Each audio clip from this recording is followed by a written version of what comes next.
Hungry for SVRA action? Well, the best way to enjoy classic auto racing is with a delicious classic from Mission Foods. Green flag your race-watching snacks with Mission's mouth-watering race day recipes. Try some of our tasty tacos, piled high nachos, fresh chips with guac, and more. So gear up your ride and fuel up those stomachs with delicious Mission Foods. Now that's too fast, too tasty.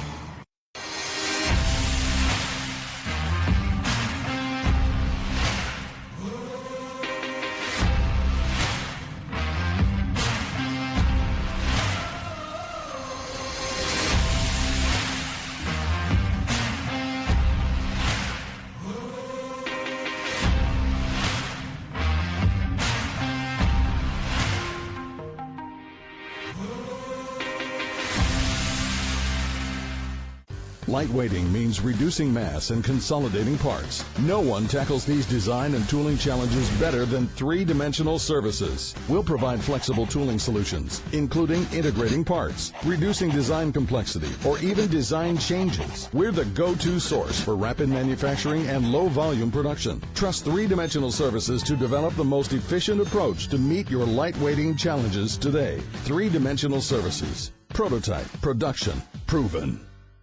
You've got a business to run, big and heavy products to ship, and customers who need them now.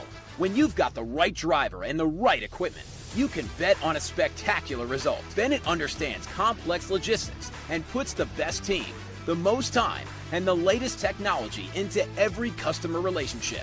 So you can sit back, relax, and enjoy the race. Let us handle the rest. Together, we can move anything.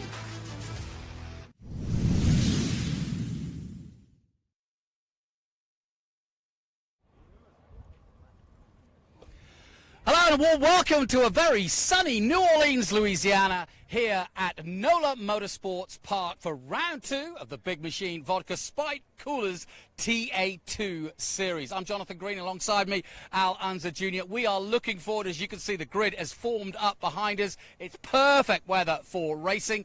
And Rafa Matas, our former champion, leads the championship after Sebring. But Al, I don't think it's going to be that easy this season for lots of reasons, and the obvious reason being Thomas Merrill, the current champion, is obviously a big contender for this title, but it's not going to be that easy, is it? It's not going to be that easy, Jonathan. We've got some real young kids here with a lot of great talent. We got Brent Cruz and Evan Slater coming in as their second year. They're hard chargers, young, but they've got some experience behind them, and so we've got a new pole sitter with Thomas here. His fourth race, he's learning. He's getting all the experience that he needs to go out there and do. And so we've got some hard chargers out there. So, no, Rafa and Thomas Merrill are not safe at all. You know, I was just talking to both Rafa and Scott Borchetta. I was like, you know, just as you've got yourself dialed in, they bring all these 16 and 17-year-olds. They don't even know how good they are themselves. Correct. That's what I was talking about. So they're out there. They're going to be going as fast as they can every single lap, charging every corner. And, you know, that's not always the best to win races. You have to get to the end of the race in order to win the race. And so they're going to be gaining experience, and it's going to be a show to watch. Well, of course, they're all going for the Rookies Cup and the Young Guns Cup as well. But obviously, Thomas Merrill, our current champion, wants to bounce back after a mediocre Sebring. He'll be in the mix for sure, as will Rafa Matos. But it's these youngsters. That's what we're talking about. And you just mentioned him. Thomas Annunziata from New Jersey in just his fourth race. His last pole position was sometime last year in a Miata. This is the real thing. Ben Sissel caught up with him. First, though, let's take a short break. We'll be back with all the action after this.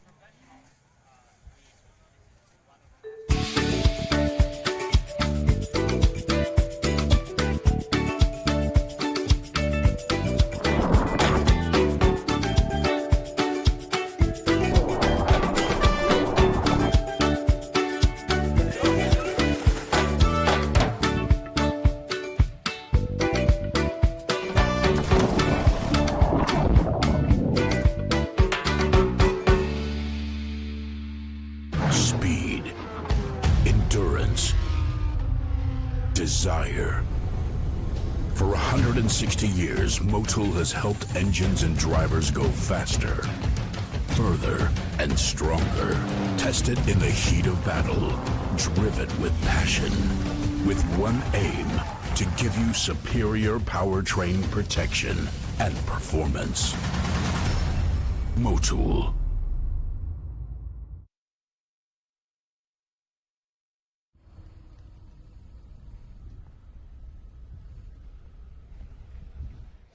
Well, here we are on pit lane at the NOLA SpeedTour, the Big Machine Vodka Spike Coolers TA2 series, one of the coolest series ever. Just 4 times here in the TA2 series. Thomas Annunziata, you're going to have to pronounce your name for me, is the Motul Pole Award winner. I got to point this out. Unbelievable. And he actually, you did it with, it wasn't a small margin like it usually is in TA2, almost a half a second. Thomas, how does that feel? Oh, it feels great. I mean, only 4 times in the series. I'm still learning how to race in this series. They're long races, but I'm starting to get used to the car, and we finally put a lap together in qualifying early, and I'm happy to have early success here in the Trans Am series. Now, was it only 3 laps on these tires? Yeah, 3 laps. We did it quick. So you're one of the young guns, and that's a big story here today, is that we've got 3 young guns ahead of 2 TA2 champion veterans. How old are you, Thomas? I'm 17. And what do we need to do to get our eyebrows looking so pristine? Maybe the best eyebrows in motorsports. Check that out. Get closer. Thomas Annunziata, nice job. You have any sponsors you want to talk about? Yeah, I've got Nerd Focus on board, AI Media, and SC Arms. They've been with me since day one in cars, and have supported me the whole way. So I'm looking forward to possibly putting this thing in victory lane and getting the sponsors out there. Nice. I love it. Thomas Annunziata, one of the young guns. Unbelievable. Austin Green, another young gun, was on the podium here with us at Sebring just a few weeks ago. Here he comes, Austin Green. Look at that, running up like a true racer. Come on up here, Austin. Your finish at Sebring, unbelievable. How does it feel to be back in the TA2 series? Oh, it's great. Huge thanks to everybody at 3-Dimensional Services Group and all the guys at Peterson Racing. We got another rocket ship today. It's just a long race. It'll be hot, and I think tire wear is going to be pretty abrasive, so just got to be there at the end. Nice. Beautiful day here at the NOLA SpeedTour, as you can see. Lots of fans. This is going to be so much fun. Let's walk down, talk to Brent Cruz. Where's Brent? Hey, Brent Cruz. Come over here, buddy. Brent Cruz, one of the Young Guns champion last year. You won 3 races in TA2 last year. You're back with us. So excited you're back with us at a season. How do you describe NOLA Motorsports Park? Yeah, I love it. It's my first time here. I've been to the go-kart track a handful of times, and that was actually probably my favorite go-kart track I've ever been to. And being able to be here is an honor, and it's a great racetrack too. It's one of my favorites as well. So pretty cool to be back here. Perfect. That's Brent Cruz. Well, Jonathan, I'm going to throw it back up to you in the booth.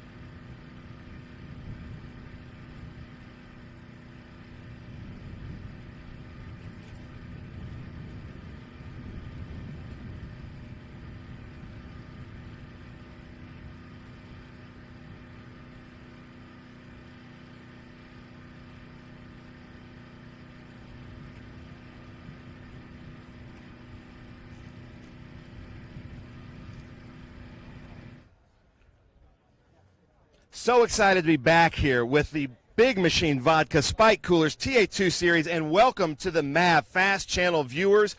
We have a ton of you joining us. This is Brent Cruz, our Young Guns champion from last year. And Brent, I talked to you after qualifying. Qualified 3rd, and you were disappointed with 3rd. Yeah, I feel like you can always be grateful, but I definitely wanted to be a little bit better than I was. I feel like I made some errors in myself, and I for sure always want to take accountability for that. I think we have a very strong race car, though, for some race speed, and I'm looking forward to it. Perfect. That's awesome. So the story is, if you're just joining us, we have 3 Young Guns, 1st, 2nd, and 3rd. And then in 4th is Rafa Matos, followed by Thomas Merrill back here. I don't see Rafa anywhere. But here we go, Thomas Merrill. Thomas, champion last year here at NOLA, and I know you've done some stuff with NOLA Sport, but have you raced here before? No, never. Just tested. Nice. How do you describe NOLA Motorsports Park?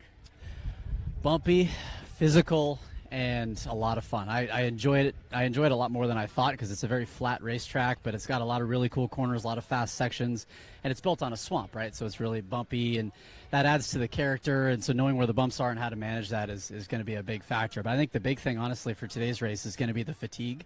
After the 40-minute practice session, my shoulder was already sore, so I think we're going to see some people lose pace kind of towards the end. So I think if you save what you got till the end, you might be there.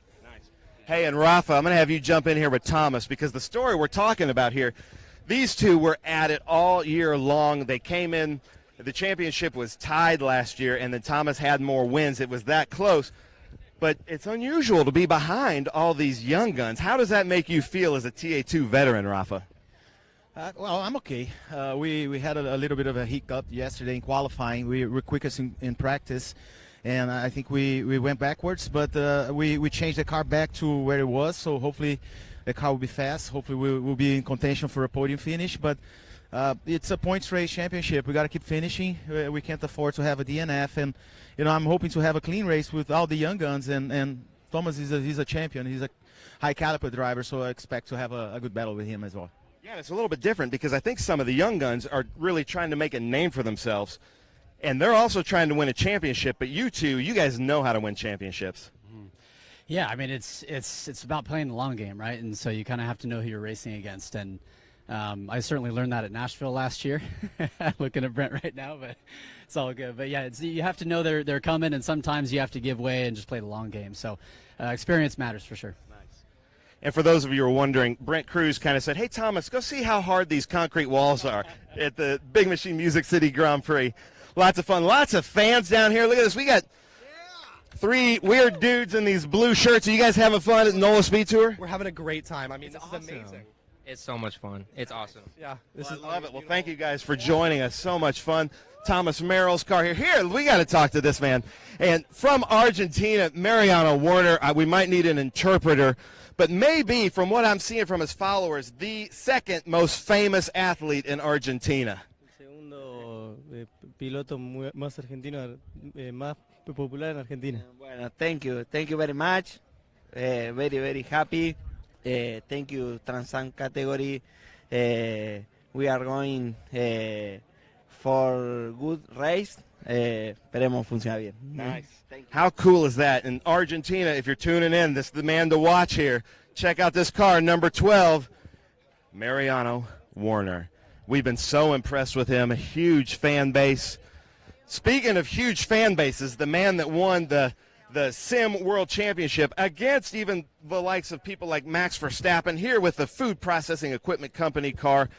Dylan, I was talking to you today. You seemed a little bit disappointed. You thought you should be up in the front row. Yeah, I mean, Evan and I both made quite a few mistakes in our qualifying run. We know we got a good car, so we just got to work to the front and make it happen. But, yeah, just thankful to be here and looking forward to putting on a show. Nice.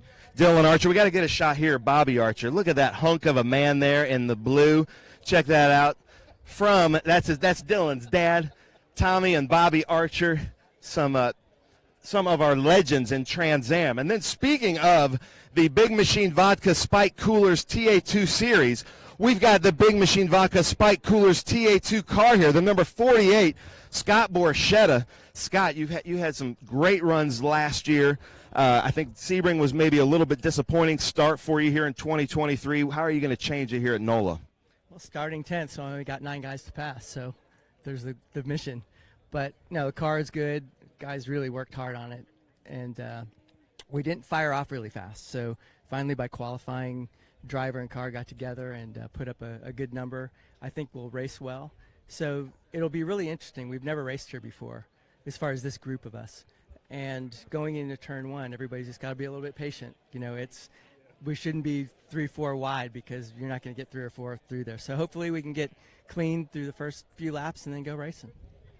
So you joined the series here a couple years ago. Then we bring in this Young Guns thing that now we have like 25 drivers with a ton of talent. But you owning an Xfinity series, are you also kind of looking at this a little bit of scouting?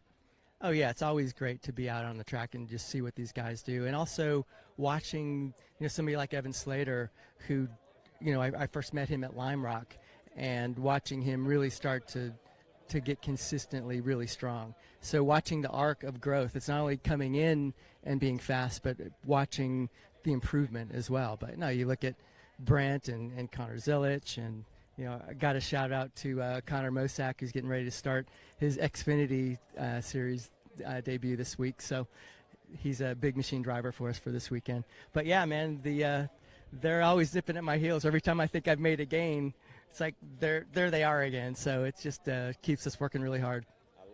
And I love all that you've done for motorsports. And speaking of Connor Mosak, that's so cool. With Xfinity here in the Trans Am Series, the Big Machine Vodka Spike Coolers TA2 Series. And Adrian Lostowski, I love the awkward questions. And you came in, you were had a great fight in our GT classes with Lee Saunders. You started TA2, did really well your first season. Last season, I feel like you were a little bit disappointed. It seemed like you got the bad luck. Are you back in the good luck this year? Yeah, we feel like we have a lot of good luck this year. We finished 10th in Sebring last weekend, and now this weekend we made a lot of adjustments coming into this race. We worked our way up in practice. We worked our way up in testing. We're starting 9th today. Chaz Howe, he helped us out a lot. The crew worked really hard with adjusting the car to get where we are now. I feel like very confident we're going to have a really fast car today. And also Hawk Brakes. Definitely want to thank Hawk Brakes and AMT Motorsports. They've been supporting us last year through the bad luck, right? And now it looks like we have a good year ahead of us. This is the year for Adrian Lostowski. We're rooting for you. From New York, we're going to come by here. Excuse me, guys. Sorry. Look at this. The two froze. Boris said the third, right? Yeah. And Boris said the fourth. How does it – I'm going to talk to you first. Trans Am legend here, Boris said – and we've talked a little bit. You're probably more nervous to watch your son race than you. Oh, my God, yeah. I mean, I'm super proud of what he's done so far. I mean, to go from the Miata into this three-dimensional Trans Am car, I mean, he's only done a couple races so far, but he's doing really good. And I mean, he's better than me in a lot of ways, racing and smarter and a lot of things, better looking. So, but super proud as a parent to watch him, and nervous, though. It's a lot different now. Last week I was racing during the race, so my mind wasn't so focused on this, but it's going to be good. Can't wait to get going. Nice, and I love it. And now to have the name, to share the name with such a Trans Am legend racing in Trans Am, do you feel that's more weight, or are you totally comfortable just showing who you are? I mean, I think the main weight, for me personally, is just, to perform myself and just do good myself. And, it's just, there's a lot to live up to. I mean, these are fast cars, thanks to Doug Peterson for, even giving me this chance. And I know, there's pressure from that, but not really from the name. But, obviously there's some pressure from that too as well. Is there a Boris Said hair product that I can buy to get such a great sheen? If there is, he hasn't told me yet. It's top secret, the product. But yeah, once again, I want to thank Doug Peterson. I mean, he's doing so much for the sport to bring two young Americans up and give them this first-class ride. It's amazing. Nice. I love it. Boris Said Jr., good luck out there. Doug Peterson, Three-Dimensional Services Group. So cool. All right, we're coming back here to Nathan Hearn. Sorry, Tony, we're running because Nathan Hearn, you had to start at the back of the field at Sebring and moved your way up. An unbelievable showing. Back here with Cube 3 and Nick. So happy to have you here, but I'm sure this is your first time to NOLA Motorsports Park. Yeah, it is. And look, we hit the ground running. We'll P1, practice 1, and right at the front, practice 2. And it was just a shame how qualifying worked out. We had a really fast race car, and unfortunately just qualifying didn't go away. So 15th now, although, yeah, I mean, I've already done it at Sebring, so I've got practice at least. So, yeah, we just got to keep it tidy and try and get the Cube 3 racing mobile up the front. Steven Spiller Racing's works bloody hard to get the car going. And, yeah, I mean, fingers crossed we all have a good race. Nice. And NOLA, it's tough passing here. Where are going to be your passing opportunities? Yeah, look, we're struggling a bit in the straight line handling side of things. So for me, my best pass opportunity is after a corner into another braking zone. So I've got a few ideas. I don't want to say too much right now because I've got to keep that up here and put them to work. So it'll be a good race, so we'll look forward to it. And, Nick, thank you so much for your support. Cube 3, but, gentlemen, I'm going to send it back up to you so we can make our way up to the invocation. Great stuff, Ben, as always. Yes, watch out for the Q3 car of Nathan Hearn, he's certainly made a splash. In some ways, better than others. Last time out at Sebring, he was very quick there. He came from the back all the way up. Unfortunately, got tangled with Scott Borchetta. And as he said just then, he has been up in the field early on in practice. Didn't qualify perhaps as well, but Nathan Hearn is definitely one to watch. The current TA2 Australian champion coming here to race at the Trans Am Series here in America, the home of Trans Am, for the first time. We are here at NOLA for the first time, but one man who has been here is sat alongside me. He is, of course, Adam Andretti, and great to have a guy who's been in the thick of it literally within the last couple of weeks. But you know this field all too well. You've raced against all of them. You've also raced here, more importantly. Tell me about this track. We just heard a little bit about the bumps and bruises that this place can cause. But what is it like to race? It's a very, very challenging track to actually get a hold of race-wise. It's really built for that overall lap time and not really what I would call the easiest track to race on. There's two definitive passing zones. The turn one passing zone is actually trickier than you may think. It's a medium speed turn one, and also it's really, really bumpy towards the inside. So what we'll see a lot of our passing going into here will be turn 13. It was a pretty hot spot for us, Jonathan Green, because you're coming out of the S's, and it's about getting a better handling run on somebody, and it's a much smoother braking zone down to there. So I'd look to have a lot of our passes right there. Perfect stuff. We'll be hearing from Adam throughout the race. Let's head down once again to Ben, who's ready for the invocation.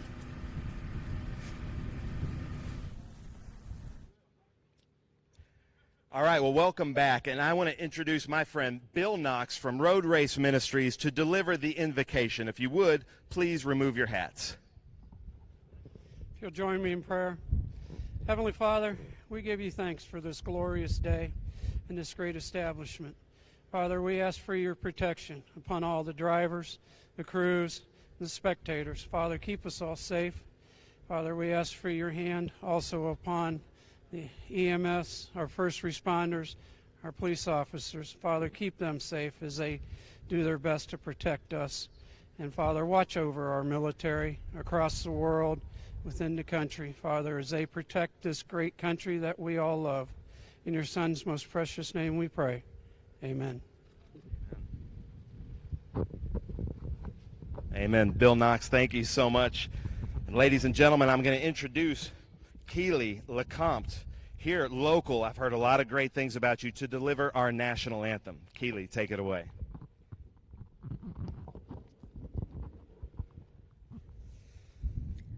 Oh, say, can you see by the dawn's early light what so proudly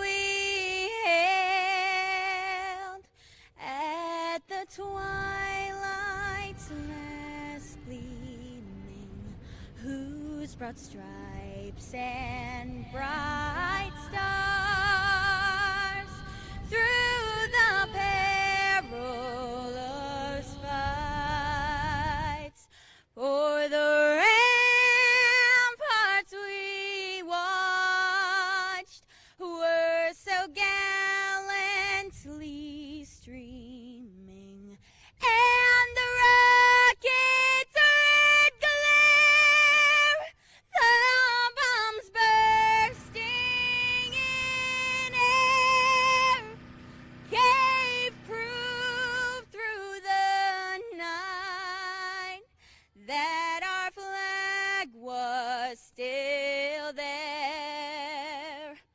Oh, say, does that star-spangled banner yet wave for the land of the free and the home of the brave?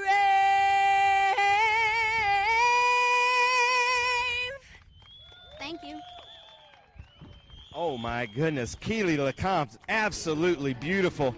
Well, gentlemen, I'm going to take a little break here, send it up to you to walk us through our huge grid in the TA2 series. Thank you, Ben. A fantastic rendition once again of the national anthem as you look down on this purely fantastic shot of Trans Am at its finest. Let's take a look at the grid, and it is the youngster Thomas Annunziata, just 17, in pole. Austin Green alongside him, Brent Cruz and Rafa Matos, former champion on row 2. Merrill, the current champion. Slater. Then it's Werner. Coming into the championship, the Argentinian alongside the Texan Archer. Lostowski and Borchetta. Borchetta not finishing the last race on row 5.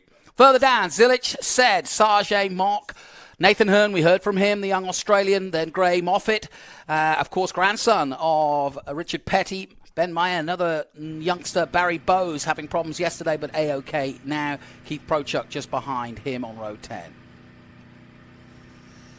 And a little further down, let's have a look and pick out Brad McAllister, also one worth watching. Obviously, another former champion in Doug Peterson, the owner of the Three Dimensional Services Group.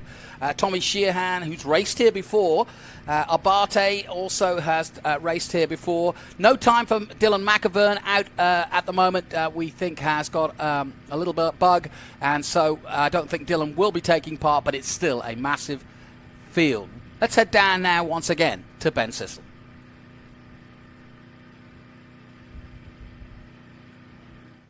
Well, thank you, Jonathan. I am here with Greg Cada, or most of you know him as @Gregisms at TikTok, and we had so much fun watching your TikToks. I got to say, you're a lot funnier than you look. Oh, wow. Well, thank you. That's probably the nicest compliment I've ever had. Thank you. And you did some hot laps here yesterday, and I saw that you posted it. How many times did you say, "Oh my God"? I think the tally that people counted was at least 126. Yeah, you called it a hot lap. It felt more like a hot flash. Exactly. Now, how can people find you on social media? I am at Gregisms on TikTok or at Gregisms Official on Instagram and Facebook. And how cool is it to have a circuit like this here in your backyard? Oh, it's amazing. I really just became aware that this was even here, and just learning about all the different drivers and just seeing how young they are. I was like, do some of y'all even have a driver's license? Like, is this legal? But I think we're good. I love it. Well, now, take it away. Deliver the most famous words in motorsports. Greg Cada. New Orleans, are you ready?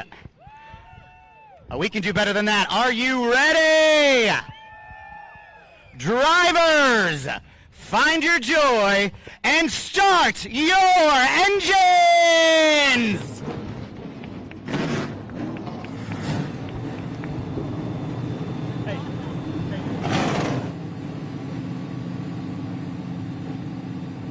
So as the engines roar into action, a couple of men who've already found their joy in motor racing. They are, of course, Alan Jr. and Adam Andretti. Delighted to have both of you here. Always great to have two guys who've been there, done that, got the T-shirt. And more importantly, with Adam, you were in the thick of all of this last week or the other week. So you are close at hand as to what we're about to see and how competitive everybody will be. So first of all, Adam, this circuit versus Sebring, I mean, there's a lot of similarities in that it's flat, it's bumpy, but that's probably where it stops. Yeah, it's flat, it's bumpy, it's swampy. It's Sebring in that aspect, but pretty much where it stops, right? You know, Sebring carries so much history and character with it, and this is a relatively new facility. It's a wonderful facility to visit here at NOLA and here in Avondale on the skirts of the Big Easy. But the competition is thick and heavy, as you saw at Sebring, and there's even some competitors in this mix like Mariano Warner I've never raced with. So, I mean, I have no idea what to expect out of this young man, but everything I've seen, everything I've read, Little Al, about this kid is he's like an ex-phenom. He is from Argentina. We know some great drivers from there, right? The Fangios. Yeah, we do. Yeah, so I'm sure he's going to be someone to watch today. Yeah, I think, you know, especially these opening laps, because of the way it is at the beginning of the season right now, everybody's really feeling everybody out, especially it being the second race. You've got, like I said in the introduction, the young kids, the young guns out there. They're going to be going flat out, and then you got the experienced guys with Rafa and Thomas that are going to go, hey, I've been here before, we know what's going on, and so we'll just see how it unfolds. So as they start to take to the track for the first time, go ahead, Adam. No, I was just saying, it looks like one of the 90. It looked like the 90 car, one of the Nitro cars, had a hard time firing and getting off the grid there. So hopefully they get that sorted.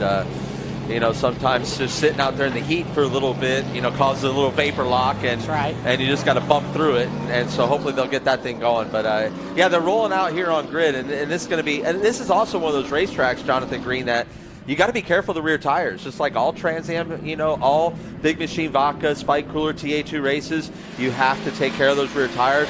It's so pivotally important once we get here too, because you could buzz the rear tires off here at NOLA Motorsports Park in a heartbeat. Yeah, I was talking with Evan Slater before the start of this race, and he said tire management is going to be key in today's race. Yeah, that's very interesting, and they've already started doing it. You put me right after qualifying. I was watching everybody on the pit lane with about 20 minutes to go, and I was kind of scratching my head as to why someone like Brent Cruz wasn't going after the pole that his teammate at Nitro Motorsport had set.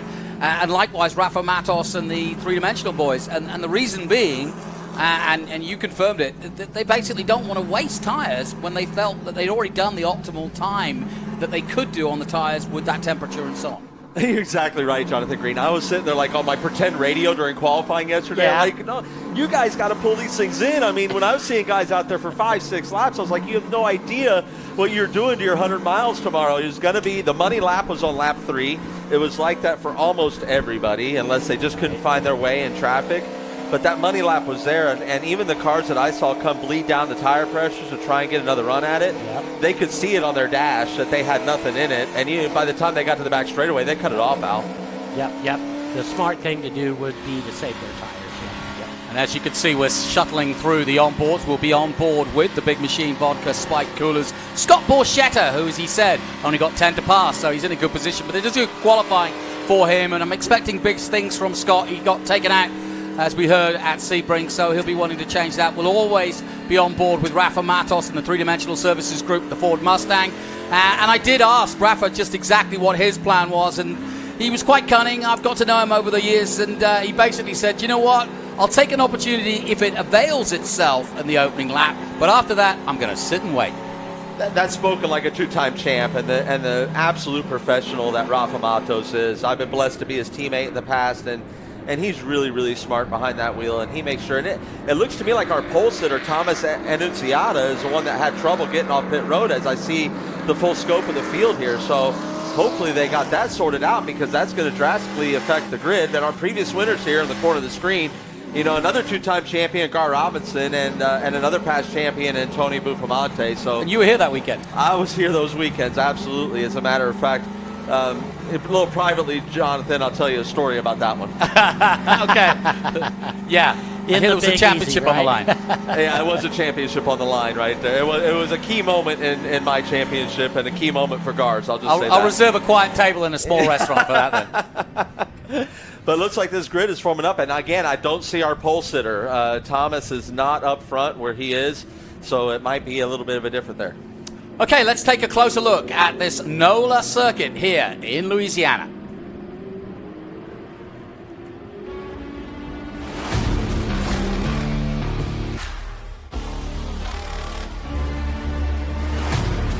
Straight, and that's, I think, the big thing about this place. But Adam, jump in when you want. We're going into the Bridge Hall Bennett's turn 3, and then it opens up with these very fast right-hand kings. Yeah, it's really, honestly, it's really lead follow through there. You could be 4 seconds a lap faster than the rest of the field through turns 2 to 5, and you're going to be stuck behind them. So you got a high-speed S's here, 9, 10, 11, 12, 13. Like I said, that exit of 13 is crucial, because 14 is the real absolute passing zone. At 15, 16, 17, another place you do not want to find lap traffic. And obviously getting a good exit out of 17 out key to that long straight. Absolutely. It's everything down that front straightaway.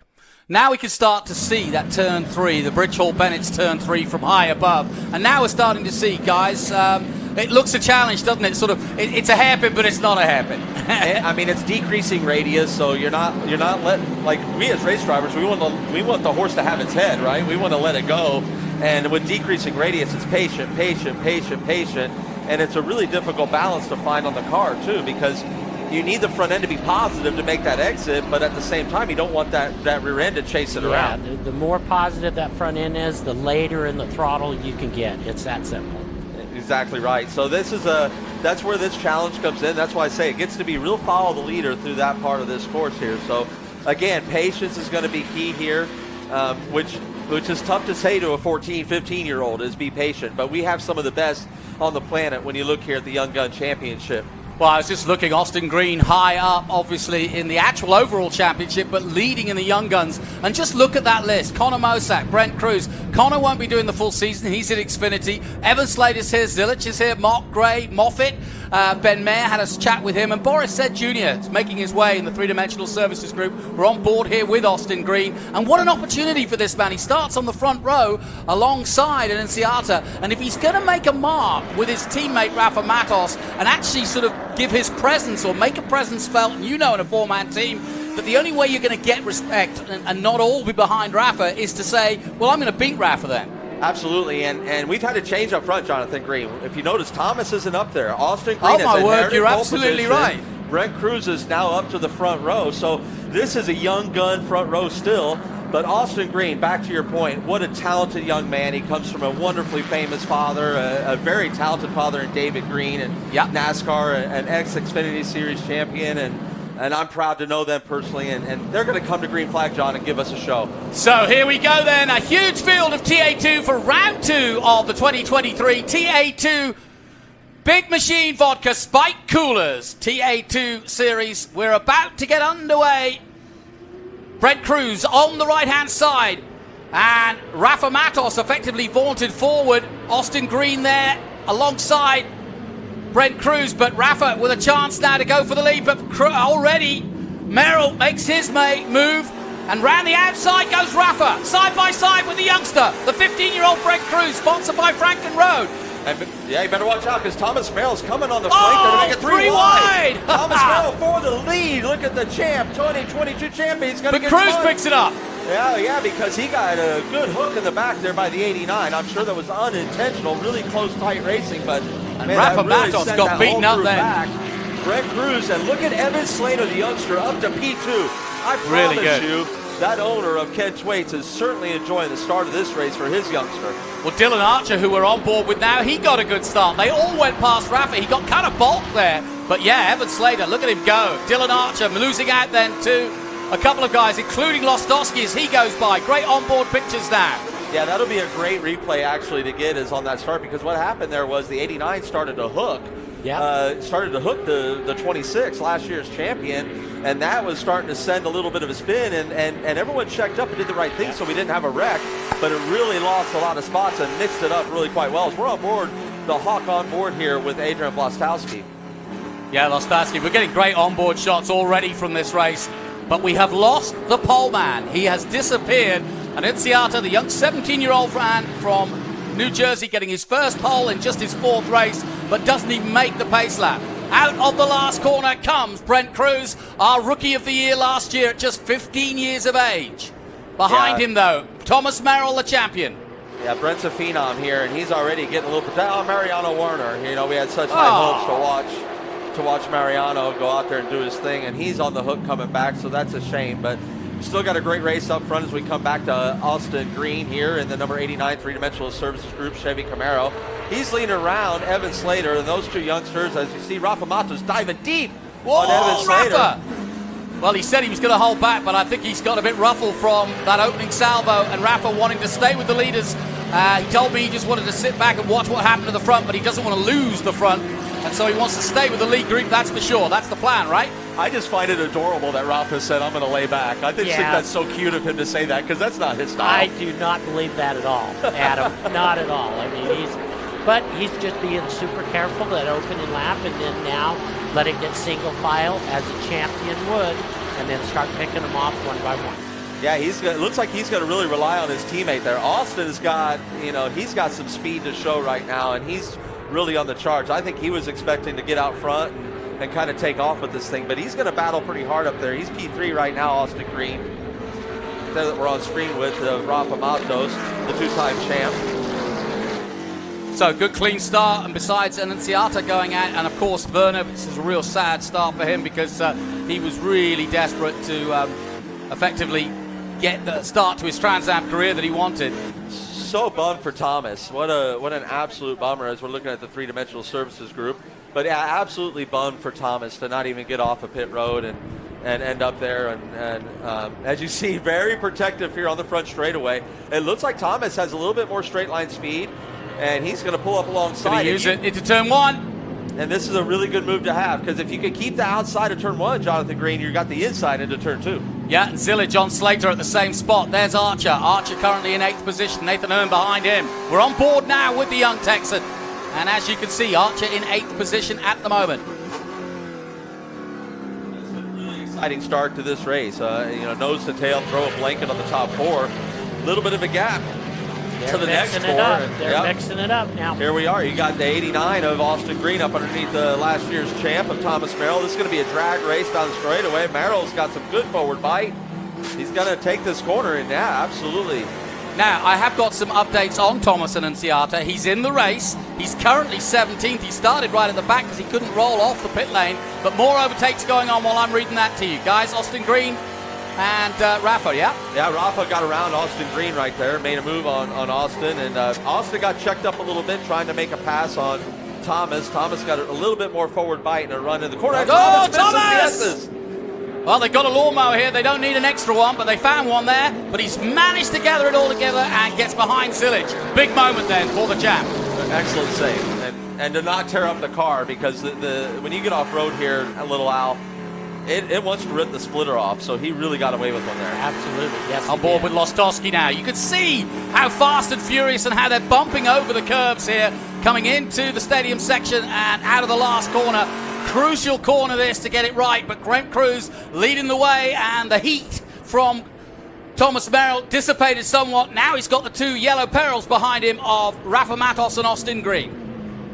Yeah, it looks like maybe Thomas went for a little bit more straight line speed, has a little less rear end grip, a little less wing angle on that car.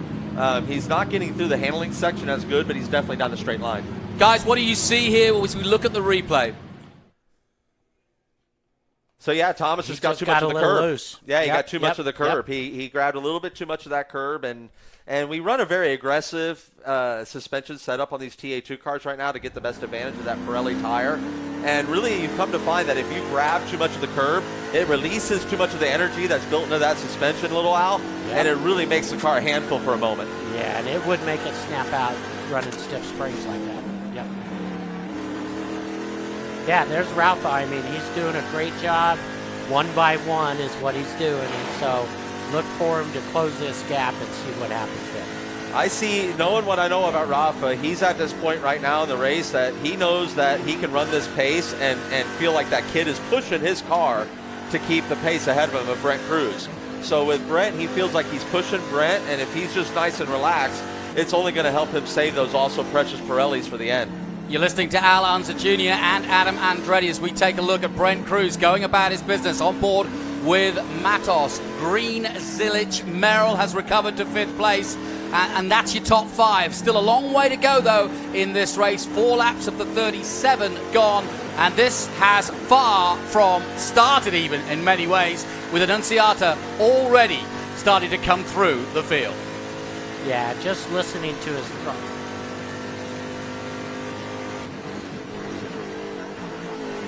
I'll keep an eye on Annunziata. Sorry, I hold you up there. Al, carry on. Yeah, I was just listening to Rafa's throttle coming off, and he's just being super kind to his tires now. It's too early in the race. Like you said, Adam, if he could close in like he's doing right now, he'll see this. Brent Cruz see this, and he's not caring about tires. He's caring about Rafa. Right. And so Rafa's doing perfect right now. I agree. Here we go for a replay. From high above, from the drone. Inside pass. You can see how they're spreading out, though. Looks like we had maybe an inside pass here in the rear of the field here. It's hard to make out on who that might have been. A nice shot of the youngster of Evan Slater coming out right behind Thomas Merrill. He's in the Franklin Road Apparel Chevrolet Camaro, and they got a really good program over there at Showtime Motorsports. And yeah, big move for him. Yeah, it's a lot of exciting things over there. He's a great young man. He's a fun racer to be around. He's got great driving abilities. He doesn't drive over himself. The moment is never too big for him. He's very calm.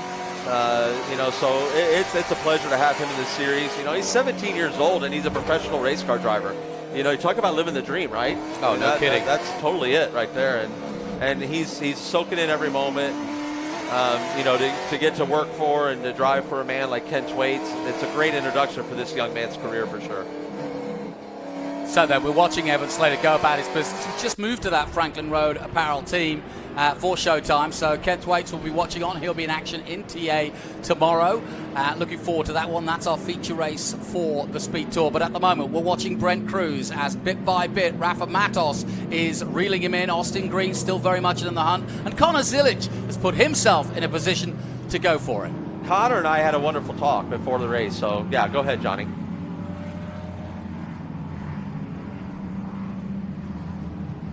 Now, it could be a full caution yellow here at NOLA. If you've just joined us, welcome to NOLA Motorsport Park, nolamotor.com, for those who want to go online and have a look at it. But we have a full caution, our first of the race, and just trying to make sure that we keep up to date with who's where. And Inciata, the pole man, is now up to 16th position, having started at the very back. He's putting in some sensational laps. And remember, we changed the point system this year, and so now it's 101 for a win and all the way down to 40th place. And Al, that makes a big difference when you're racing if you can get back from the end up to 16th. Yeah, what I was just thinking, you know, he's the pole sitter that had problems starting his car. So he started in the back of the field. He is not thinking about tire management at all. He is thinking about passing is what he's all about.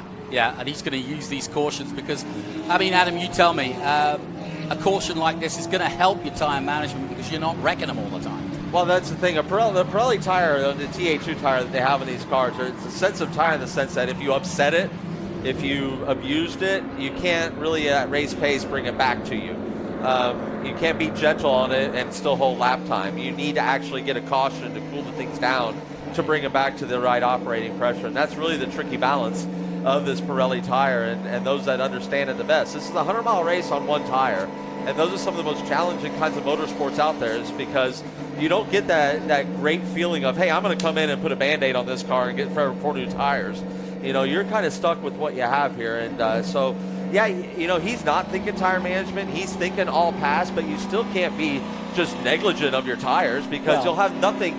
I mean, if you use up all your tires on the easy part of the field to get through, once you get up to where it gets really difficult to overtake, you have nothing to get around those guys. Correct.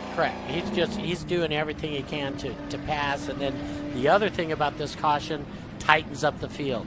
So that helps the back guys close up to the field, gives them great opportunities when this thing does go green. Yeah, that Thomas that was a big thing for him, right? Because he was able to come from the tail, and this actually closes that gap that was caused from him not starting. So we're under caution here at TA2 in NOLA in Louisiana. Beautiful day here, a bit overcast, but it's hot out there, and it's going to certainly weigh those cool suits. And ironically, Annunziata was one of those who failed from it last time.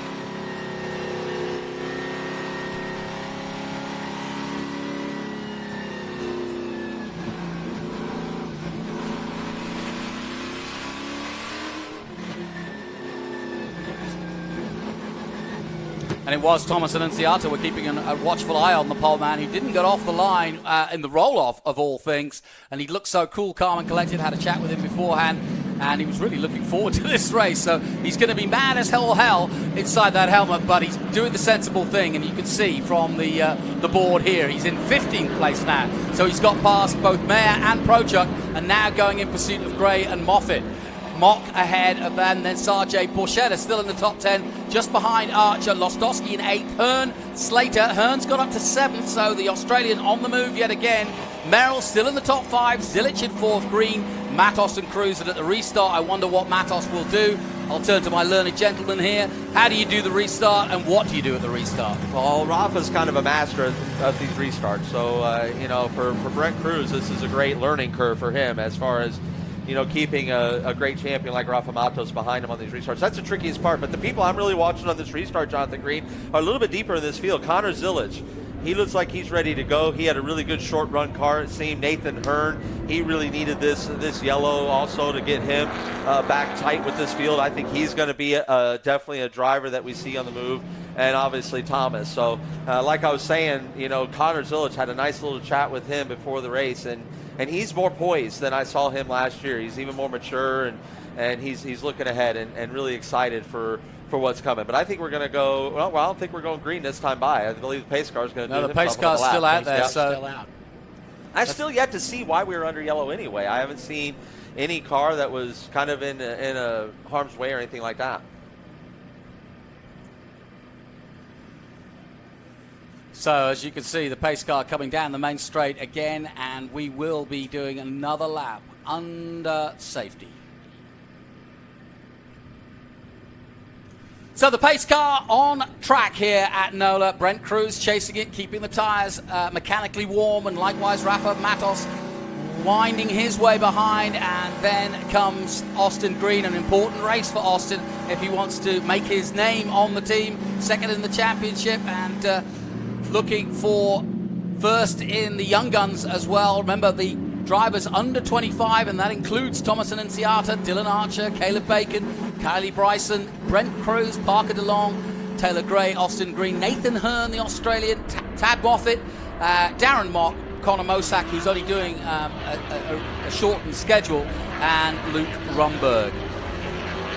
I'm here with Adam Andretti and Al Unser Jr. And Al, from what you've seen, the thing about Brent Cruz is that most 15-year-olds, and we watched him kind of crack out and was born under our watchful eye last year, but we thought, is he going to crack under the pressure? And he never did he? He never did. That's what I was going to mention a little bit ago, that, you know, Brent is drives with so much experience, and so having Rafa behind him, I don't think is going to bother him at all. I think he's preparing his car, getting it ready to do a restart, cleaning his tires, cooling his brakes. He's going to be ready, and knowing from what I saw what he did last year, he's going to come off of there. Knowing Rafa's super good on restarts, he's going to do everything he can to jump him. Yeah, and Brent Cruz, you got to remember, you know, this he didn't start racing last year. He just started racing in the Big Machine Vodka Spiked Coolers TA2 series last year. He is a world karting champion. Yeah. He knows how to keep the best in the world behind him, and Rafa is certainly one of the best in the world. So this is not unknown territory for this young man. So he's a special talent. I call him the exception to all the rules, because he's that generational talent. You know, just like you and my cousin Michael were back in that era, Al Jr. You know, thank you. We get that generational talent, that once in a generation talent, and Brent Cruz, Connor Zillage, Evan Slater, these kids, Nathan Hearn, Dylan Archer, these are those next level generation talent. Well, guys, the lights are out on the pace car, which means that Brent Cruz is now going to lead this field to green again. We've still got a long way to go in this one, and we've had our first major caution. Fastest lap so far, a 1:42.3 from Austin Green in third position. We're coming out of the final loop now. The pace car out of the way and into the pit lane. Brent Cruz now in charge of the restart. Now, what will Rafa, what will Austin Green, who we're on board with now, do at the start or the restart of this? Great opportunity for those chasing. Restarts are tricky in TA2. You are not allowed to make a pass until after the start-finish line. So you're not even allowed to poke out. So you're not going to see any movement. So you'll know exactly where the line is, because that's when the cars are going to scatter. Yeah, absolutely. But a good, clean start by the looks of things. And, yeah, nicely done by Brent Cruz. Austin Green's lost a place to Zilic, maybe. No, he holds it in through the Big Machine. Spike Coolers, turn one, and holds on, does Evan Slater. I told you, Connor Zillage, watch out for my youngster right there, because Connor is on the hunt for Austin Green right here. He is tucked on the 89. Also, over the break, want to make sure all the Boris Said Jr. fans out there, unfortunately, the 86 went back to the paddock. So, unfortunate for that Peterson Racing team and camp. Sorry to see that, but wanted to make sure that we reported on that youngster and where they're at for their fans. Well, here comes the Aussie too, because Nathan Hearn is making waves on board with Dylan Archer. He's just behind this battle. 9 of the 37, a long way to go yet, but already in this opening restart, the field's starting to spread out, and Brent Cruz pulling away at the front ahead of Rafa Matos, but still under pressure. Austin Green from Connor Zilic. Yeah, Connor wants his P3, and watch for this passing zone right here. Right as I said, coming into turn number 13 here, this is where we could see a big dive bomb move here by the youngster of Connor Zilic. But it looks like Austin Green gets through the S's a little bit better, doesn't he, a little while? Yeah, it looked like he pulled him going through there to open up take that passing zone away from him. Well, it looks as though Hearn has got past Slater, and he's now around the back of, and you can see it for yourself, of Thomas Merrill, our current champion. So the Aussie champion against the American champion on track, the 26 versus the 29 as we go on board with the Aussie. You know, I had the pleasure of having quite a few conversations with Nathan Hearn this weekend, and what a fine young man he is, and a talented driver. Looks like we're under a full course caution again, so don't know what's caused this one, but cautions do what, little Al? Breed cautions. Absolutely. It's Barry Bowes who had a problem yesterday. They towed him back to the pits yesterday, but we could see from the bottom left-hand corner the Texan there with the glasses on there, looking up and looking in the mirror, hoping that somebody will come and collect him, or he can get out, and he's safe to get out, but he's in a safe spot, that's for sure. I think he's on the exit of turn 1 there. Yeah, so why don't we... I hate that for Barry and that whole BC crew. They come all the way from Canada down to these races, and that's a lot of effort, and to have it done right now, apparently done on lap 8 or 9, it's just a real shame. Sorry to hear it for those guys. So we're under our second major caution. Cruz, Matos, Green, Zilic, Merrill, Hearn, the only mover. He's up to 6th place ahead of Lostowski. Slater's dropped to 8th. Archer, Borchetta still in 10th position. And Annunziata has made up another couple of places. He's gone from 15th to 13th. He is going to score big despite the fact that he started from the pit lane. So this is a big story that we're starting to hot up here, which is that the 17-year-old Annunziata, Thomas Annunziata from New Jersey, who's only starting his 4th ever Trans Am race. He's a good friend of Brent Cruz. They raced for Nitro Motorsports together. He invited Thomas into the series. He said, come and race this with me. And right now he is doing just that. But right now it's his buddy, Brent Cruz, who is leading the way here in TA2.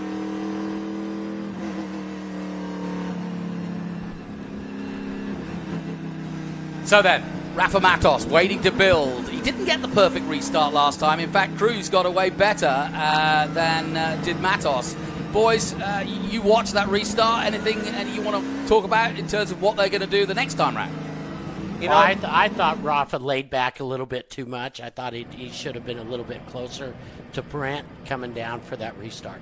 Yeah, I agree, and you know, that's kind of the product of this not being able to tuck out before the line, is you're trying to give yourself that space so you're not, you know, stuck too tight and too up on, you know, the car in front of you. So that's a big thing, and I think we lost our pace car. No, there's our pace car. But no, I think that's where that can be kind of an improvement and something to look on for there. And when you're talking about the youngsters there with Brent Cruz and Thomas, yeah, they ran karts together. Not only that, like their same coach, Ashley Rojero Butcher, you know, and in celebration of International Women's Day, which was on Wednesday, you know, there's so many wonderful women in our sport that not only you see the ones like Michelle Abate, who are the drivers that are out there, but there's so many behind the scenes, and Ashley being one of those, and she's also really high up at SRX, so she's definitely a pretty special talent to have here in our paddock. All right, well, let's head down to Brent Cruz's spotter. He's with Ben Sissel.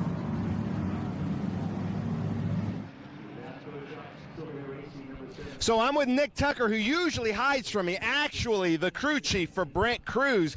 I found him up here in the bleachers. So what's your driver saying right now, Nick? Yeah, we're just a little bit tight, so hopefully as the run goes here, we'll get a little bit more front turn and be okay. But our cars are pretty historically good on the long run, so if we can just stay out front, clean air, and we'll be okay. Perfect. Well, there we go. You can't hide from me too long, Nick. Back to you, gentlemen. Yeah, he said it right there. Nick said it right there. It's all about saving clean air. If you don't have the front end underneath you, you're going to need that clean air to keep the front tires on you for the rest of this battle. Nick Tucker's wife, another one of those great women, Johanna, behind the scenes, and Brent Cruz's mom, Marisha. She's, I was joking with her. I said, you're really important because of the support role, and our mothers and our wives and are so important to us in our support roles. My wife Tabitha being one of those. But Marisha, she's got to drive Brent places. Brent can't even drive himself to these races. Right? That's a good point. So he needs his mom there to be taking him away. As we see Barry Bowes on the hook there with the BC Racing Chevrolet Camaro. Don't want to see that. Hopefully they get it sorted out. Maybe he can get out there and collect some points and finish this thing off. Yeah, so just to remind you, Barry Bowes out, Boris said Jr. out, obviously Werner out early, the Argentinian, and of course we're keeping an eye on Annunziata, who is coming through the field bit by bit. He's currently in 13th position. having started right at the back, even though he was pole position.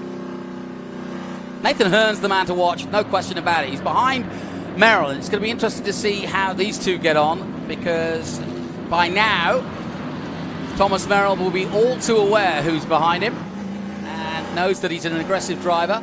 Pace car's off, and we're coming around turn 17, or turn 16, 17 here to get ourselves another green flag, Jonathan. All right, Brent Cruz will do it again. Let's see if Rafa Matos holds back or goes with him this time. Hearn looking for a way past the champ. The green flag waves. Brent Cruz accelerates away. Everybody line astern. They can't commit to overtakes yet, but now they're starting to spread out. Zilic looking for a place. Green trying to defend. Into turn one they go. Rafa Matos tucked in nicely this time, and Merrill under pressure this time from Zilic. No, Thomas Merrill took that spot from Zilic. Sorry, yes. So that was a beautiful move by Thomas Merrill on the outside of Connor Zilic, getting that inside run. Whoa! And Hearn takes both of them.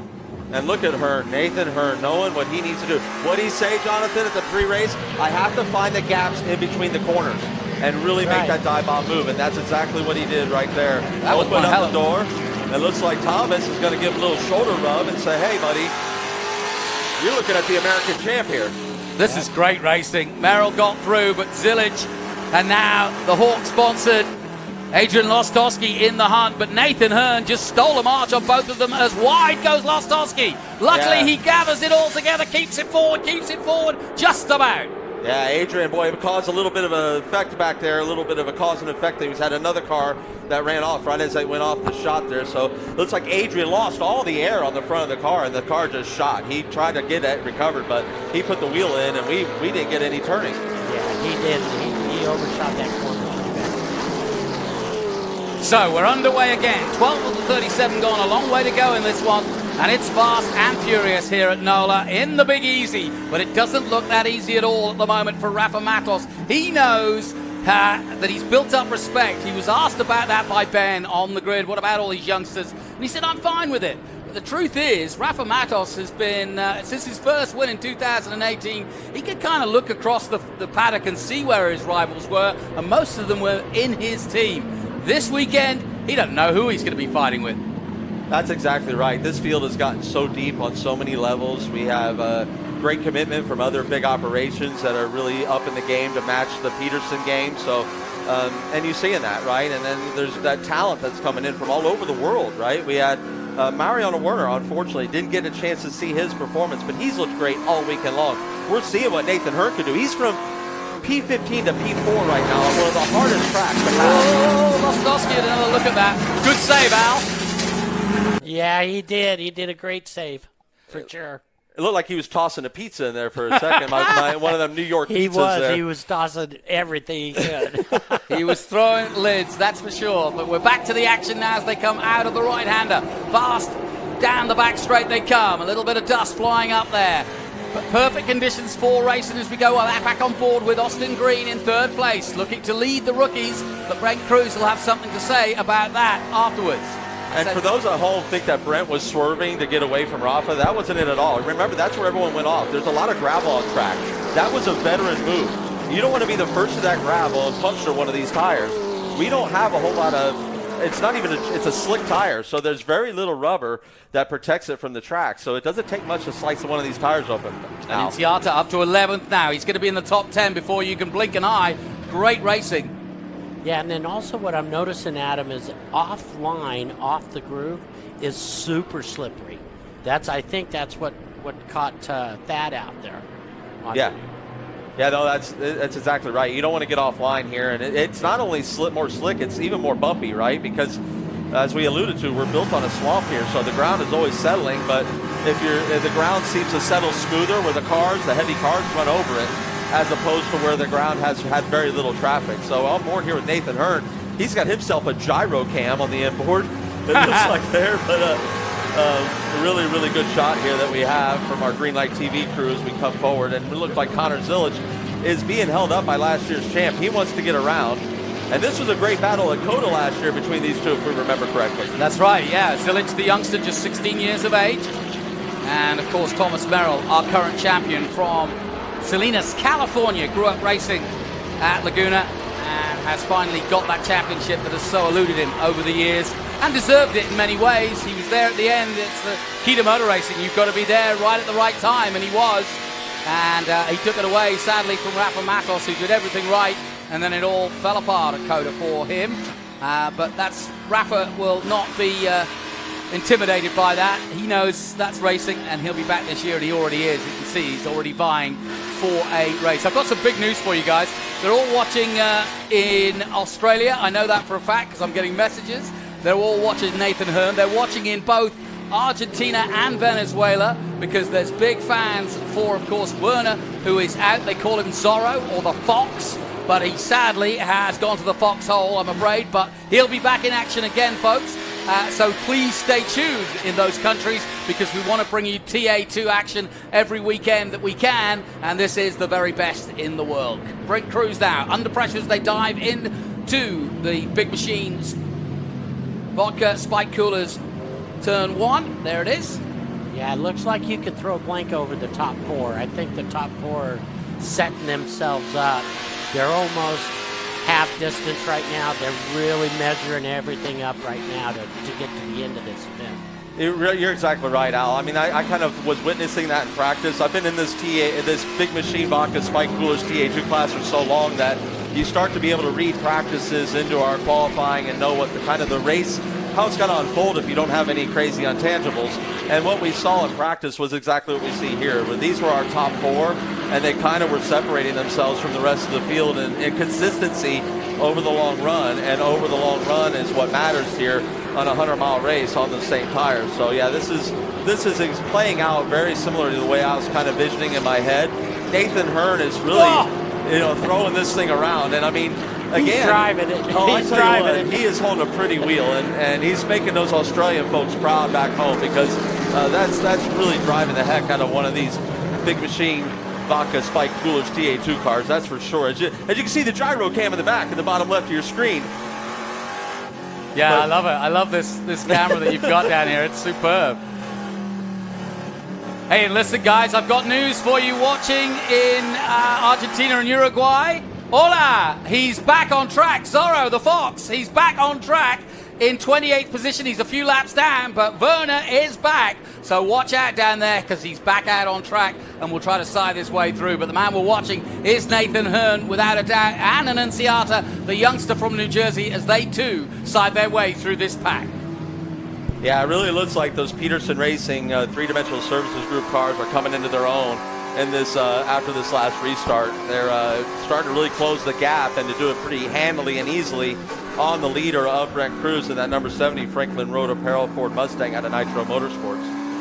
Wow, first look at Dylan Archer on board. Not the start he wanted, Dylan Archer, for the FBEC. His dad came in this weekend, and of course he comes from a family of great racers. So I saw his dad at the hotel, and he just sort of wanted to keep an eye on what was going on with Junior.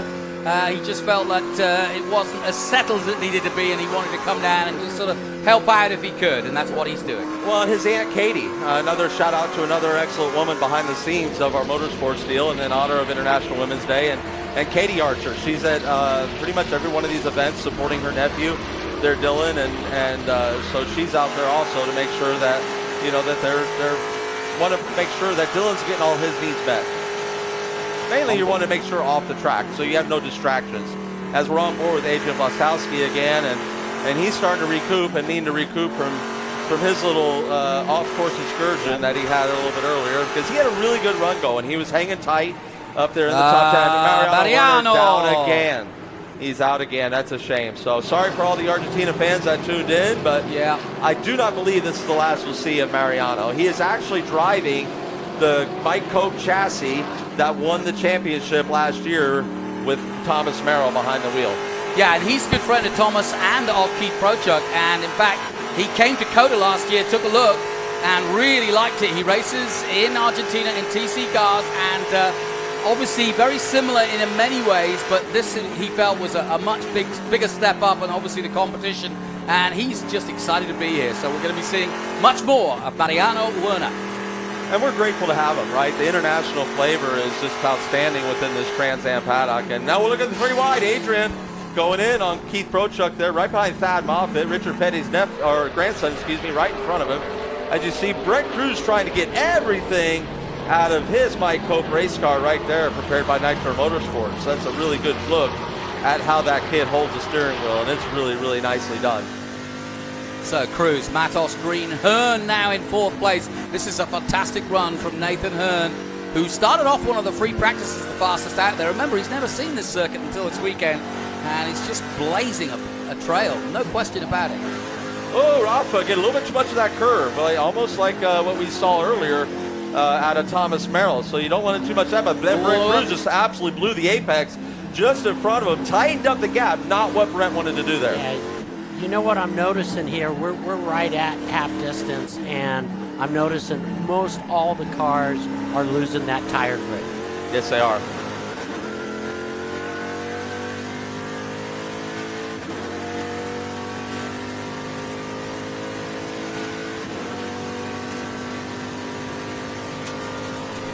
Now here comes Rafa. Is this the chance into turn 1? On the leader, Brent Cruz. Yeah, it's as close as he's been. Yeah, no, that's that, and that all got set up when Brent lost the apex of turn 13 there. That's where it set all that up, was right then. So, yeah, I mean, this fight for the lead is real. We do not want to leave it because it is a 3-way battle for this lead of this big machine Vodka Spike Coolers TA2 race here at NOLA Motorsports Park. Yeah, it truly is coming down to the true setup of the car right now on making the tires live the longest. And so, honestly, I see the 3-dimensional cars having a better setup right now overall. It looks that way. It would appear that way. And you got Nathan Hearn here, too, that looks like he's just looking to see if he can kind of pick up the crumbs of what's left over in this fight that's in front of him. Yep. He's going to let them guys duke it out in front and then just cruise by. Well, I had a talk with Nathan, and one of my talks was, I was encouraging him in the sense that I see so much talent in this young man that I was really encouraging him to race it as a 20-mile race at the end. He's got enough talent in reserve that just to race at 80% for that 80% of the race, well, he could turn it up to 100% for the last bit of this, and he could be a challenge for this win. Just look at his style, though. He just looks to be throwing that car, and if I know, just watching from the outside, it looks as though he's going to have absolutely no tire at the end, but we'll see. But I tell you what, it's absolutely explosive to watch. Great stuff. 18 of the 37 gone. We have a 4-way battle at the front, and it's a cracking 4-way battle.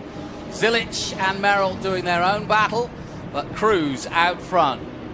Yeah, speaking of Zilic and Merrill, another couple women, right? Laura Hall, she's the owner of, of Silver Hair Motorsports, so that's another good one to shout out. So we're 19 laps into the 37 of the Trans Am race here at NOLA, and Brent Cruz leading the way from Rafa Matos, and they've pulled away, the 4 of them. Hearn at the back of this group. It's Rafa just looking for a waste pass. Yeah, go ahead. It's all about not making any mistakes. You see, Brent made a slight mistake, and 3 corners later, there was almost a pass. So it's all about not making any mistakes because you've got the guys behind you. As much as you're pushing on the guy in front of you, you got the guys behind you. See, this is just no mistakes from here on out. No, absolutely not. And then just as you were saying that's what the 89 was making, right? He was driving out of the rearview mirrors, caught Nathan, and was not, necessarily battling what's in front of him. But he's lost a lot of rear grip in Austin Green. He's hanging on to that thing. Give him a lot of credit, but he's going to have his hands full of Nathan Hearn because Nathan is chomping at the bit. Right here we go. The dive bomb in. Ninth one, Nathan Hearn from Australia. Too right, mate. Have a bit of that. Up to 3rd place he goes. And I tell you what, he was using the curves like nobody's business on Austin Green, and that was a cracking overtake. And that's the first time we've really been on board with Nathan while he does one of those overtakes. We've seen him side through the pack, but we saw it for ourselves there. That guy is not holding back. His car control is absolutely admirable, because it's one thing to slide a car and catch it. It's a whole nother thing to slide a car and not lose your momentum. And that's what he's been doing. I mean, he's been throwing that car around. And, yeah, this has been damage on the front. I think Austin might have a problem. I think he's dropped pace dramatically. So he may have an engine issue, might be a cooling issue. It looks like smoke coming out of the dashboard here. He's got smoke coming out of the dash in the bottom left of the screen. I see Windshield is full of oil. So I'm There's wondering if something. Austin Yep. Green's numbers up, and that would be an absolute shame for this youngster. He is so talented. I rate this driver so high up, and he's just a great young man, too. He is so There's much fun to something be going around. on. Something going on. Yep. Something's happening because Merrill's passed him now, so they're all having a crack up, and poor old Austin, having been in third position, second at one point, is dropping down. He's also got the fastest lap at 1:42.327 so far, but as you can see, that visor all messed up. He's having to fight the wheel harder than you have to in a TA2 car. I'm wondering if he lost power steering. That would be probably something that's not going to kill your race. You know, you can hang on to the thing, but it's going to crush your lap time. Absolutely. It's going to crush your race, without a Yeah. doubt, Yeah, Adam. right. I mean, you know, when you have a car with power steering and then the power steering goes away, Yeah. you just can't drive it. Well, yeah, you're working the hydraulic fluid with no assist, right? You're fighting the fluid plus the mechanical. And no, what I meant by that is his race won't necessarily be over in the sense that he'll collect points, which are crucial towards the end. He doesn't have to could park still it. finish. He should be able to still finish. But Rafa's going to carry the banner now for Peterson Racing. He's very used to doing this, and he is right on the heels of Brent Cruz. And it looks to me like we have settled back in third there with Nathan Hearn, but Connor Zillage has picked up some pace and has walked away from Thomas Merrill a little bit. Did we notice someone come in the pits Yeah, out? the third dimensional car came in the pits. Okay, so the 89 honestly, is he it. can't drive it without power steering. If that is indeed the case. Yeah. Austin Green then into the pits, and sadly his game over as we go back on board with Dylan Archer. Archer's still very much in the thick of it. A sixth place would be a good recovery from Sebring. He was disappointed with both qualifying and the race there. And so they've stepped things up a little bit in the Archer camp, and the FPEC there, you see the 89 in. Let's see what they do, guys. And, well, he's got... that could have been a problem, too. The grill heating up the engine as well. For sure, and when you have a little damage on the front of these cars, it can really disrupt the airflow to the front. And it needs to be an efficient airflow to be able to cool these engines, to be able to even feed the air intake for the fuel air mixture to even fire these engines. So this, again, tough break for Peterson Racing, for Austin Green and this whole group. Well, they're having a good look at it, as you can see, but what a beautiful sight that is as well. If you like your muscle cars, there's a good eyeful of one. But the man leading the way in our muscle car race of TA2 here at NOLA is Brent Cruz. But this man, Nathan Hearn, who we're on board with now from Australia, is the man of the moment. He has come to America without absolutely no fear whatsoever. He came to COTA and was running fourth at one point, really showed just what he could do, and then jumped on a plane that night, went back to Bathurst, raced there, and now he's back here for the full season. So who knows what he could do here? Yeah, and it only took him a few laps to close the gap between first and second, so he is definitely on the move. And you got to see Rafa really tucked in on Brent there, because Brent had another really challenging turn 13 section there where he's having a hard time getting to the apex, and that to me says that he might be just a little too free on entry. And because if you don't feel like you could turn the wheel to the apex, you tend to miss the apex. And I'm wondering if that's what we're kind of seeing out of Brent Cruz here up ahead, because he's been kind of floating himself away from the apexes a little bit. So don't know if it's in the front or the rear, but he is definitely struggling with the handling of that number 70 Ford Mustang. No question that Hearn is just a few tenths quicker than the men in front of him. So that could get interesting as the laps tick down as we go back on board with Adrian Lostowski trying to recover. And he's got an Enciata, I think, in front of him. And Enciata now in sixth place. Wow! Absolutely incredible. Thomas and Enciata, the 17-year-old, well, while his mate Brent Cruz is making a name for himself, and Enciata is doing exactly the same. The car we're on board with now is that man Lostowski down in 13th position, just behind Taylor Gray and Tad Moffitt. Hearn now is on the rear, having caught up with Rafa Matos. I said he was going a couple of tenths quicker. Well, now he's caught the time up, and it's a three-way battle at the front. Yeah, this is going to be a good one. I mean, I believe that honestly, Rafa's got a little bit more speed than the Franklin Road Apparel 70 car in front of him, of Brent Cruz. I just really believe that if this is that difficult of a place to pass. You need a big mistake out of a driver when you're up at the pointy end of this field. You need a really big mistake or a really open opportunity to be able to stuff your nose in there. So this is going to be a heck of a battle all the way to the end. And these drivers are knowing right now that we're with like 14 laps to go with this thing. We're coming to the end of this, and it's time to be go time. Guys, how did the car feel? You've had two cautions to slow things down. The fuel load, therefore, will be a little bit higher, perhaps, than would normally be the case if you'd been green. The tyres are starting to go. 23 of the 37 gone, as again the leader goes wide, makes another mistake. He's missed a couple of apexes, but how's the car feeling for you now? Well, if I'm Brent Cruz, I'm saying my car's not feeling good at all. It doesn't look like he's enjoying that thing.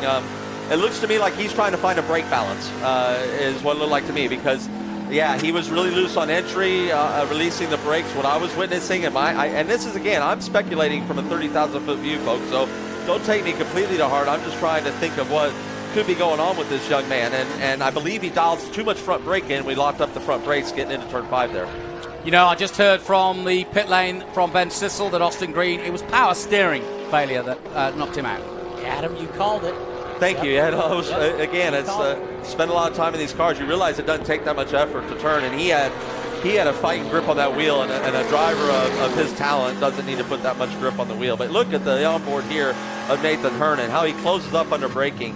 He's been saying all weekend long he's down on power.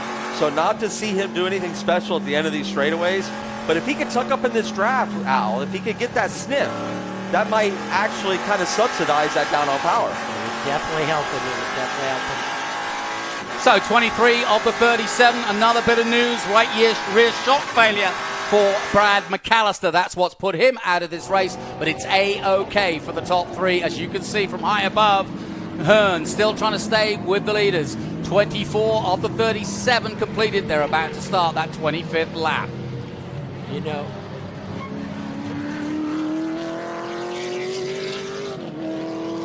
so out of the Bridge Hall Bennett's turn 3, they enter and exit. It's great to see from this angle because you really get a perspective as to see the gaps as well. And you can see that Matos is glued to the back of Cruz, and Hearn isn't that far away. But how does he play it now? He's played the aggressive role. He's caught up with them. But now what? Oh, you know, Hearn just was hoping that maybe he had a better starting position at this point, because that would have closed up that gap completely and he had maybe a little bit more to fight with. But we're on board here with our buddy Scott Borchetta and the Big Machine Vodka Spike Coolers Ford Mustang. You know, he always does a great job, and but he's been hanging on to a loose race car, Al, like you've been pointing out a lot during this race. Yeah, he has been, and I can tell you, Thomas Anciato is praying for a yellow flag. Yeah. He is out there. That's all he's thinking about, is some kind of yellow flag to tighten everything up. Yeah, because he just cut himself a 1:42.9. Nobody's been in the 42s since the beginning of this race, and to think he drove through the field. So when we talk about tire wear, right, you know, I mean, he drove through the field, Jonathan Green, and he's still cutting the fastest laps on the track right now by far. Yeah, I'm going to say before that it was Austin Green with a 1:42.3, but now 1:42.9, the fastest lap, his fastest lap out there, and Anciata, and he is so much quicker than those he's chasing. Scott Borchetta going through the motions and smoothly going about his business here at the bumpy NOLA circuit. 25 of the 37. In fact, Borchetta in a good position. He's in the top 8 here. We forget sometimes that he's relatively new to Trans Am 2. Did a lot of racing in SPRA before he came to Trans Am, but he is flying, Scott Borchetta, from Nashville, Tennessee. He'll be in action in Nashville in a few weeks' time. Yeah, he just actually put some front brake into the car. If you look, that hand went down in front of the shifter. That's him adjusting the brake bias. Yep, just adjust the brake bias. Scott Borchetta on form at the moment in 8th position. Going through the gearbox, you can see him bottom left here. And great to see the RPM, how he's moving his hands on the wheel, the G-force involved, and the speed he's going, coming into this last corner at what, 60 miles an hour? So, Cruz, Matos, Hearn, Zilic, Merrill, and Anciata in 6th place. How far can he go, Adam? And Anciata, I mean.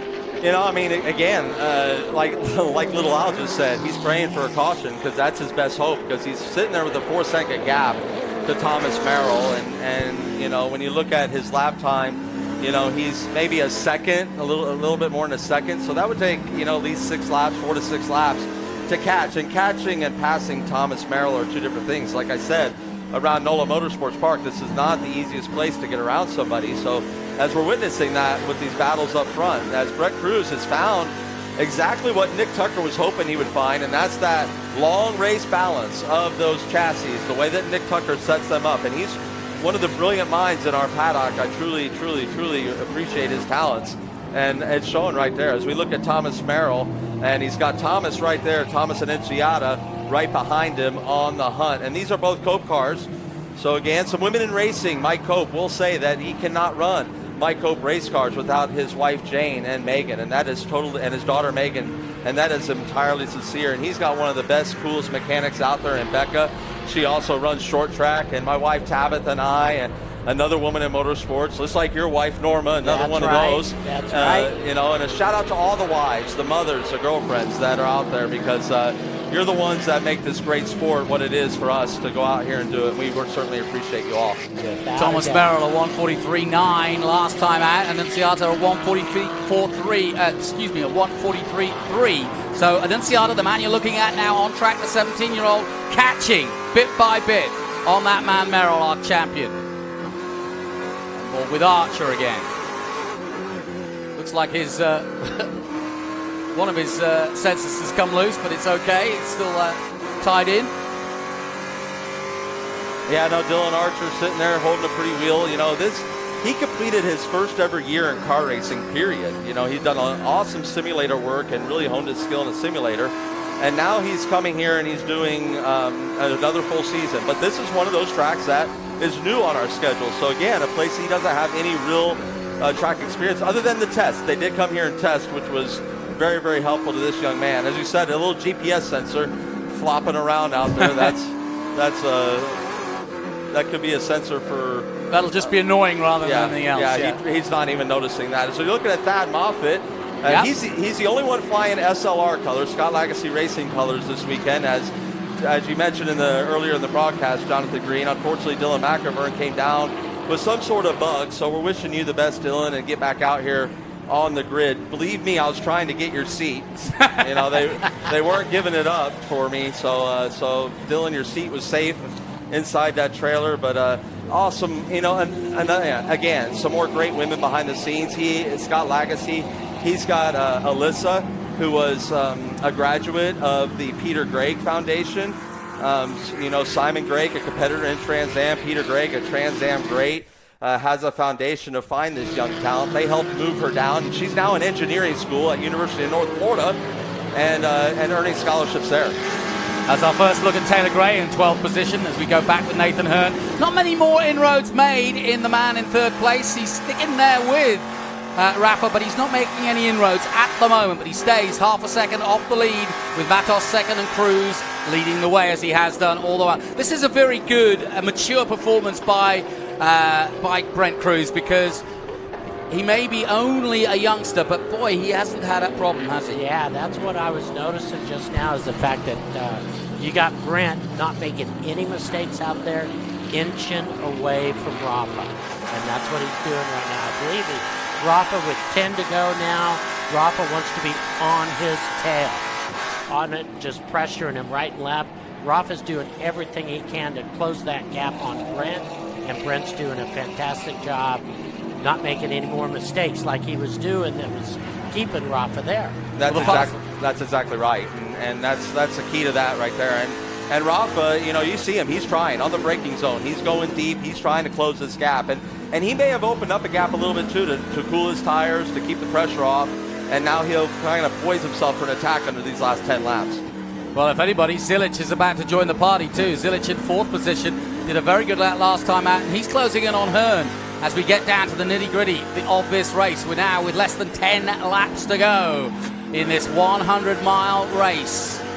And this is wonderful parity as well. You have a Mike Cope race car leading this race. You have an M1 race car in 2nd place, and then you have a Howe race car in 3rd place. So, and you have, you know, 2 Fords and a Chevy. This is amazing parity in the Trans Am Series, and it speaks so well to how the series is organized. It speaks really highly to Ricky Brooks and how he's running the technical department, because these are some very, very even yoked cars, and we're seeing some great racing as fans of this.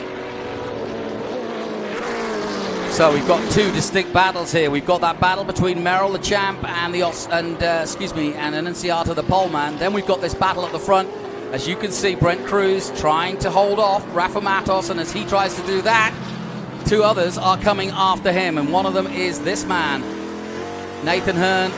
We're on board with Rafa now as he comes out of the last corner and onto the main straight again to start the 29th lap of this 37 laps. A shout out to my old team here at Peterson Racing. They have two outstanding females as well, Heather and Haley, two outstanding women in this motorsport that helped this deal go around. So thank you to you guys as well. Great shot of here of the Australian, Nathan Hearn, who is, again, just seems like he wants to pick up those crumbs again now, like he did it earlier before, and we look like we're there right now. Yes, sir.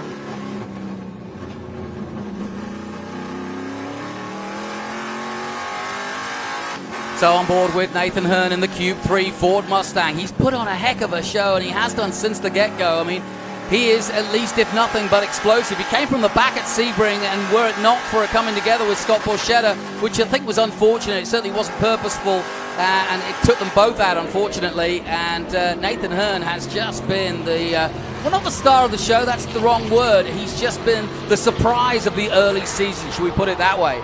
And it's never easy. Remember, different tyres in Australia. They use the Husias compared to the Pirellis. They also have a different sort of gearboxing in terms of the length of the gearing and also the way the cars are prepared and so on and so forth. A little bit heavier, a little bit older cars in Australia. And these are all the things that Nathan, I don't know those for facts, these are all the things that Nathan's described to me. And I know, Adam, you've been thinking, ooh, I wouldn't mind to go at one of those Australian cars. Oh, no, I'm already begging Nathan for a ride at the Phillip Island event because that's the spot to go. Oh, everybody else wants to go to Bathurst. You want Phillip Island. Well, you're a bike guy, that's why. Well, I mean, because people don't know about Phillip Island, right? Right, yeah. If they knew about it, that's where they'd want to go. I mean, that's true. That's the spot. I mean, and when the way Nathan describes it, you're in the top of fourth gear on flat out. You come over the hill and you just pitch it in the corner and you ride the left rear around the corner with some pitch in it. I mean, I can't. That's my kind of racing. That's my style of driving on the Bias Ply tires. So Thomas and the Thomas Show. Thomas Merrill, Thomas Annunziata, the crafty veteran of Thomas Merrill, the youngster of Thomas Annunziata, who is really probably, by the looks of it, by his lap times, by what we're seeing, not having a problem on pit road, probably would have run away and maybe stuck up this show out. He would have been leading this race for sure. No doubt about it. So we're looking for a grandstand finish to this one. 30 of the 37 gone, and already Annunziata making his final run here at our champion, Thomas Merrill. But the clock is ticking, and Dylan Archer looking for a good finish for him. A good 7th place would be not bad for Dylan Archer. That would get him back on track, if you like, especially as he's going to beat Evan Slater, the likes of Borchetta and Gray. But the real battle here is between Merrill and Annunziata, and to see if Zilich, Hearn, and Matos can get on board and get ahead of Brent Cruz. We could have a real grandstand finish in two ways here as the laps come down. But we're now getting down to the business end, boys. What are your thoughts? How's this going to play out? Well, back to Dylan. Dylan is at that point in his career where this is what he needs to do. Consistent 7th place finishes and more. And then you're going to be consistent top 5s. Then you're going to be consistent podiums. Then you start winning races. So he's doing the methodical approach the way he needs to do it at his experience level. So my hat's off to Dylan Archer and how he's driven this 100 miles up to this point. The race has kind of unfolded how I envisioned it to be a little bit, once it's sorted out, a little bit follow the leader, because it is a very difficult plus to pass. I hate to beat that dead horse, but it just truly is, as you can see it.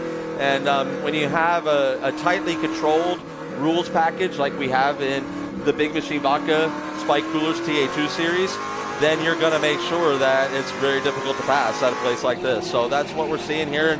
And Dylan is at this point really all by himself. He's hoping for a caution too, Al. Absolutely. With those guys running behind that top 4 trio, that's all, and they've pulled out away. Yeah. So the only way to get to them by the end of the race is to have a full course yield. That's it. Slater going past Raymond at that point. Bruce Raymond currently in, 20th position.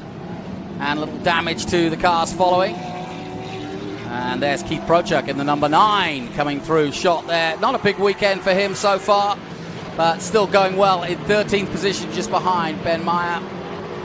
Keith is so much fun to be around. He's such an awesome person in our paddock and always has a big smile on his face, always great conversation, has some great insights to the world of motorsports. his company there, HP Tuners, is all over the world. They do great work for your road car, for your race cars, whatever you got.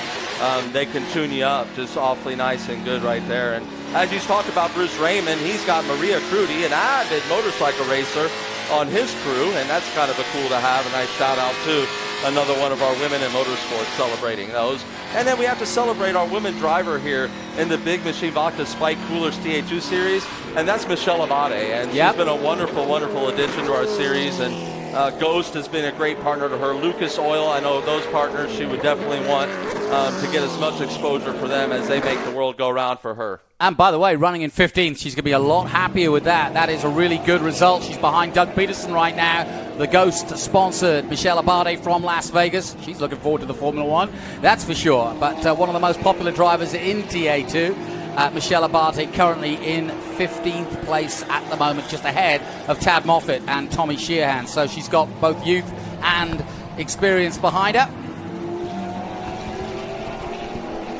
And confirmation then. There she is, Abate in 15th position. And then we see some moves deeper here in the field as we see Adrian Vlastowski's got some front end damage from when he ran off there. As I said, these splitters are so sensitive that, here at NOLA, you cannot make that mistake because it is like Baja out there in the swamp, and it just takes one divot to dig that in. Rip it right off, yeah. And I hear something dragging on Rafa's car right then. I'm picking up a little bit of a touch. A little bit of a drag that I didn't pick up. Hear that? So I'm wondering if he's got a splitter brace that broke and he's got a splitter on the ground, which will dramatically affect how that thing drives, because I'm definitely hearing a noise I have not heard before out of that 88 car. And I promise you Rafa can hear, but I don't see anything wrong up there, Al. His front end looks good. Well, he wants that spot, doesn't he? Yeah, he does. We're coming around now. There's 5 to go. It's time to do it. It's time to make sure you're putting the deep pressure on the leader, that's for sure. And Rafa's a master at that. So down the main straight they come and into the Big Machine Vodka Spike Coolers turn 1 they come, and Cruz under immense pressure now after the 33 laps have gone. Still some to go. Yeah, this thing's not over by a long shot, and I hope we get to keep it under green because this is going to be a great battle right to the end. These top 4 guys, they're the ones that are going to decide who wins this race. I agree. I couldn't agree more. And Connor Zilic, again, he's just been cracking it off right there. He is still running lap times quicker than Nathan Hearn. I do believe you called that shot earlier between you and I don't know if it was you, Al, or Jonathan, that said, man, it looks to me like he's driving to a point that I don't think he can keep the tires underneath him. Yeah, well, I thought that about Hearn, and I think that's why Nathan Hearn has not gone any further forward than he has already. And I think actually third is going to be pretty darn good. And I think at this point in his career after the DNF last time out, he doesn't need to finish with any heroics in this one. He just needs a clean finish for the team, for Cube 3. And I'm sure that's the advice he got given, right, Al? Absolutely. That's seeing the big picture in mind. Seeing the big picture in mind. I say that, and he's closing in on Rafa. Just as we say that, he just goes ahead and makes liars out of all 3 of us. Yeah, look at him go. And like we told you, fans back at home, a lot of what we're doing up here is speculation. And Nathan Hearn, to speculate that he was out of this and used up his tire, boy, did he teach me a lesson right there, because he is all over the back of that 88 car. And I'm not entirely convinced that the 88 isn't suffering something again. I keep hearing that clicking. We may not be able to see anything on TV. He's dialing rear brake into this car. There is something going on to Rafa Matos. I truly feel this. So, I'll be anxious to talk to him after the race and see what we can find out there. But that is some impressive driving by Nathan Hearn. Impressive driving by this entire TA2 field. This Big Machine Vodka Spike Coolers TA2 field is as deep as you'd ever care to like it, and it shows with the very entertaining racing that we're always welcome to.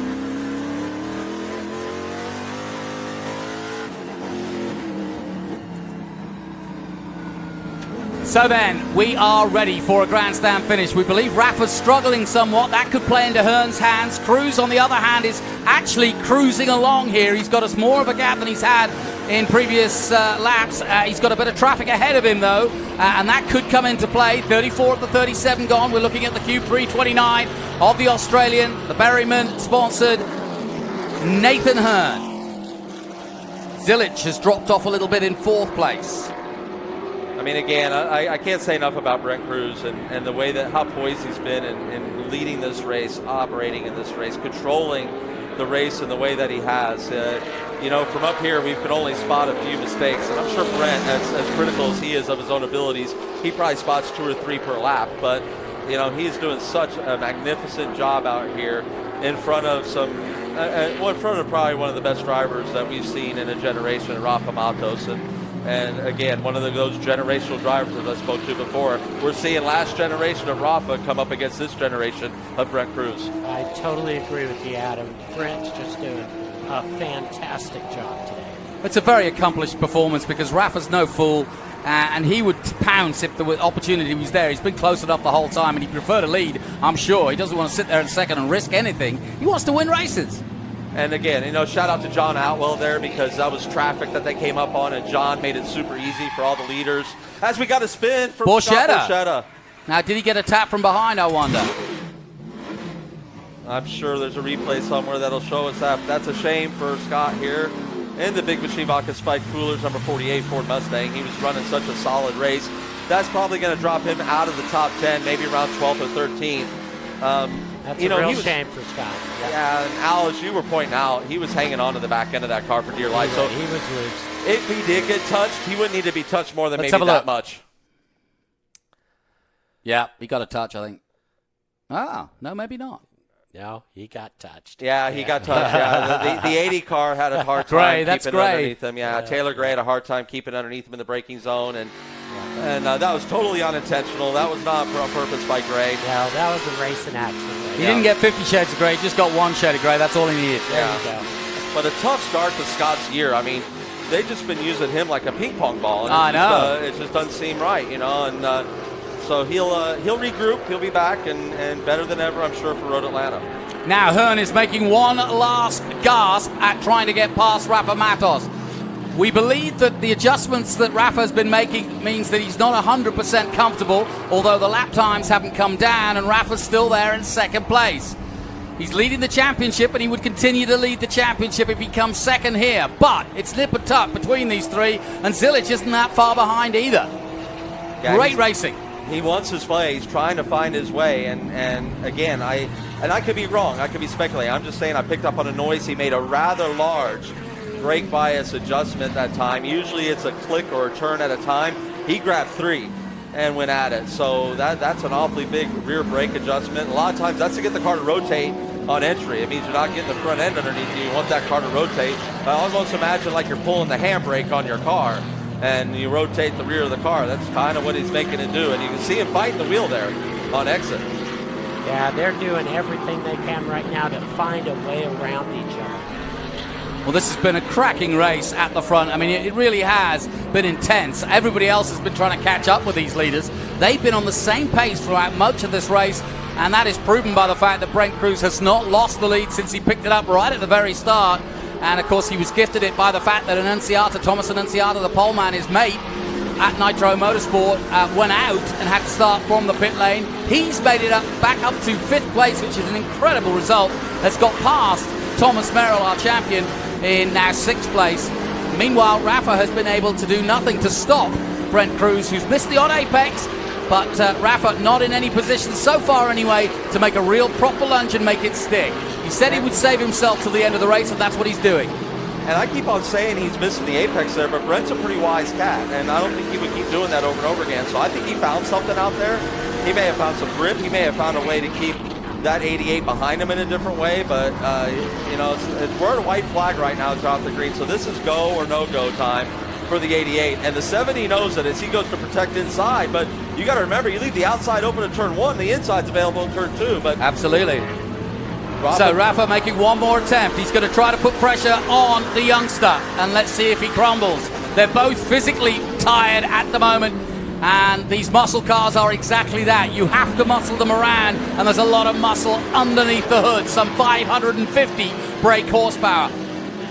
Big lockup from Brent Cruz, and Hearn plays into that as well, and he gets closer.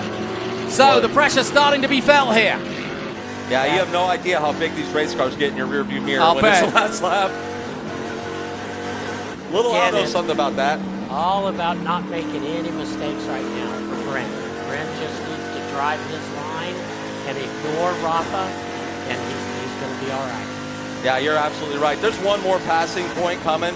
It's right after the S's here, and I don't believe Rafa is close enough unless there's a big mistake by Brent to make this lunge. He may make a liar out of me. He tucked in pretty tight there, but Brent's been getting through this last section really well. He doesn't, right. He doesn't make a mistake right there, Bob. And he's not going to leave the door open. Nope. And that was really, Oh, you say that, and here comes.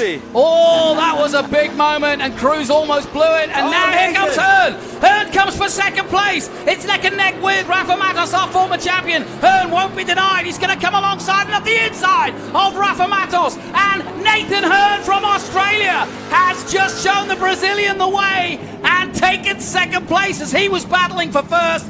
And across the line comes Brent Cruz. Nathan Hearn takes second place, and Connor Zilic may well take third, as absolutely at the dying moments of that race, poor old Rafa Matos was taking it to him, and he has come off very badly from that, and he won't be happy. And Nathan Hearn saw his opportunity and took it in the Cube 3 car. We may be looking at a young gun 1-2-3. It was too far away to see if Zilic got the number 88 of Rafa Matos at the line, but Connor Zilic with the number 7 silver hair Chevrolet Camaro looked like he had got himself a heck of a run out of turn 17 on the two-time champ Rafa Matos and may have nipped away. Unfortunately, our timing and scoring went off on us right there at the end in the booth, we don't know exactly how that ended up, but Let's this take a was look. absolutely breathtaking. As we look here, Brent Cruz, it all starts with him losing, locking up again, a little bit too much front brake into turn 13. I've got Rafa finally making it to the line in third. With only a gap of 46 1,000ths of a second to Here we Connor go. Zilic. We'll see it from this angle, obviously. That was Zilic was side by side with him. Here we go. Look, just by a nose. Look at that drag race. That is great. Yeah, it was too hard to see from the angle we were at, but Rafa just squeaking in there. I think he'll be relieved. He won't be happy, but he'll be relieved. But what a race for Brent Cruz. You've got to take your hat off to him, regardless of what was going on behind. It could have been a 10-second lead, Al, and it's still an immaculate performance. Hey, Brent did an absolute superb job all day. Didn't make any big enough mistakes to lose the lead. Led it from start to finish. Anytime you do that, that's you and the team. The whole team did a great job. And Thomas Annunziata there, what could have been for that young man had he not had his problems on pit road. But this I'll shows tell you what, fifth ain't bad. No, it ain't bad, but this shows the power of Nitro Motorsports, the absolute leadership of a Nick Tucker and that group over there. It really definitely shows what they're doing and how they're disrupting this TA2 paddock. So hats off to them. Great job by our Greenlight TV crew, too, getting us that replay of the finish to see that drag race between Connor Zilic and the two-time champ Rafa Matos. Congrats to Rafa on his P3. I know that's not what he wanted, but he is a big-picture guy, and he knows this is a long, long championship, so he's going to take his medicine like a pro, like he is, and know that they got to go to work, and they got to get some speed to get up on these kids because like I said earlier, you know, we keep getting a year older, but these kids stay the same age. Yeah, they do. Hey, Jonathan, Adam, you did a great job calling this race. Way to go. So did you, Al. I mean, it's awesome having you up there. And, I mean, you talk about filling up rearview mirrors. Last week, Jonathan Green had Scott Goodyear up in the booth with him for the for the big machine. I'm getting all the stars. But do you realize? I mean, that was one of the best Indy 500s in history was between you and that man. And he filled your mirrors. It's still the closest. And he filled your mirrors. And I'll never forget when he went on David Letterman. And like that was tradition for the Indy 500 winner to go on. And David asked you, do they print on the mirrors on the Indy car objects and mirrors closer than they appear? It was on my car. Yes, it was. Yeah. Where did you put the transponder? That's the question. Yeah. My transponder was in the nose. Okay. His transponder was in the side pod. So it's actually closer. Oh, it is, than what they have it. And it was 0.043 of a second. It's closer than that. And it was only one year for that Galmer chassis. Yeah. And you went off, won the Indianapolis 500 and the championship, if I'm not mistaken? No. Michael won the championship that year. Yeah, we finished third. Yeah. So, but great history, and back to TA2 and this wonderful wonderful victory lane that we see here. Joe's going to help out our winner here, Brent Cruz. And I was talking to Brent's dad early in the weekend, and he goes, it's about time my kid actually win one of these things this year. Every year, this whole time, all year long, he's been second, third, and all the races that they've entered this year. Well, he brought you home a victory this weekend, so he definitely answered the call for his old man, and what an outstanding fashion. So hats off to you, Brent Cruz, and you're the future of the sport, young man. We're proud to have you here. Yeah, you're going to hear from this kid in a minute, and he's so underspoken. He's got he's got none of that swagger that you'd see from a Tom Cruise, but he is a great kid, and he's going to be a star. There's no question about it. Doesn't matter what form of motorsport you follow, you're going to be hearing this name, Brent Cruz. And I tell you what, the Formula 4 guys are happy that they're not racing against him at the moment, because he was going to do a bit of that, but he's not old enough. Just so you know. And just like a 15-year-old, he gets out and sprays a juice box. Yeah, there you go. Let's head down to Ben Sissel. He's with our young winner. All right, here I am, Brent Cruz. What a race. Unbelievable. How does it feel? Feels great. I'm pretty speechless. I just want to thank this whole Franklin Road team, Ken Thwaites. Just want to say thank you for being on this car this year. It means a lot. Nick and Nitro, this whole team, man, they just did such a great job. I just want to say good job to all my competitors. That was a really fun race. I definitely had to work for it. Definitely wasn't easy. I want to thank KHI, MPI, Sparko, everybody on this race car, man. It was a good time. Nice. Brent Cruz, congratulations. What a great start to the season. We got to go talk to Nathan Hearn, though, because that was an unbelievable performance by him. Nathan Hearn, come over here, man. Unbelievable. Where did you start? Started 15th, and that race was hard. I was praying for a caution. I don't use a helmet fan. My cool suit failed, and I lost my drink tube after the first yellow. So I'm dead, mate. But we got a good car to come back for 15th and qualify. It's big, but I'll sleep well tonight. I won't need rocking to bed. But thank you to Cube 3 and Steven Spiller Racing and Howe. Mate, it was a bloody hard race, but we got through. So. Nice. Well, take your breath, because we're going to have a good celebration here on Winner's Circle as we come over here to Rafa Matos. Rafa Matos, you were right there at the end, came into 15, and then you went for it. What happened there? Well, I was trying to keep Brent honest all race long. We're just putting very similar laps, and I guess the risk reward to overtake him was quite a bit high today. So my plan was to keep the pressure on him and see if he was going to make any mistakes towards the end of the race, but he kept his stuff together, and he deserved to win the race, and he was a clean battle. I had a chance to go side by side with him for a couple times, but unfortunately the move didn't stick.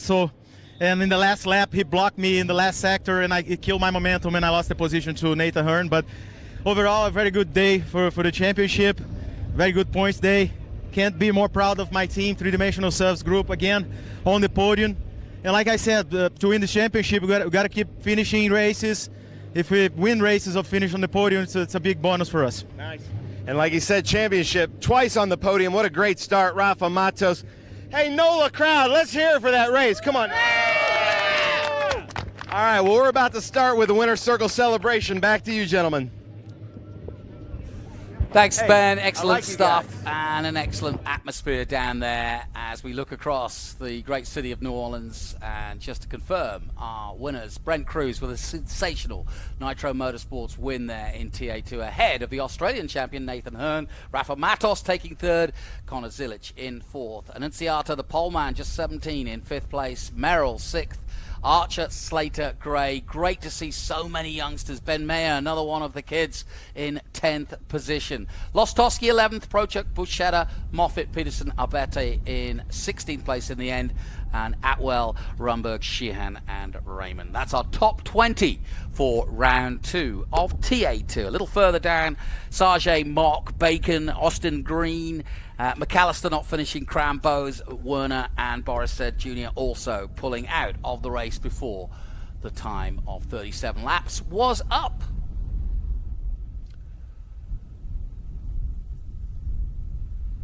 So then, we catch our breath after what was a very, very exciting race. But well done to Brent Cruz, no question about it. And he deserves everything he gets from that. But as we look high above New Orleans, don't forget, we'll be covering all the action from Road Atlanta and, of course, the TA race to come from New Orleans coming up tomorrow afternoon. That's our feature race. But that's it for TA2. Thanks for watching. Join us for the next one.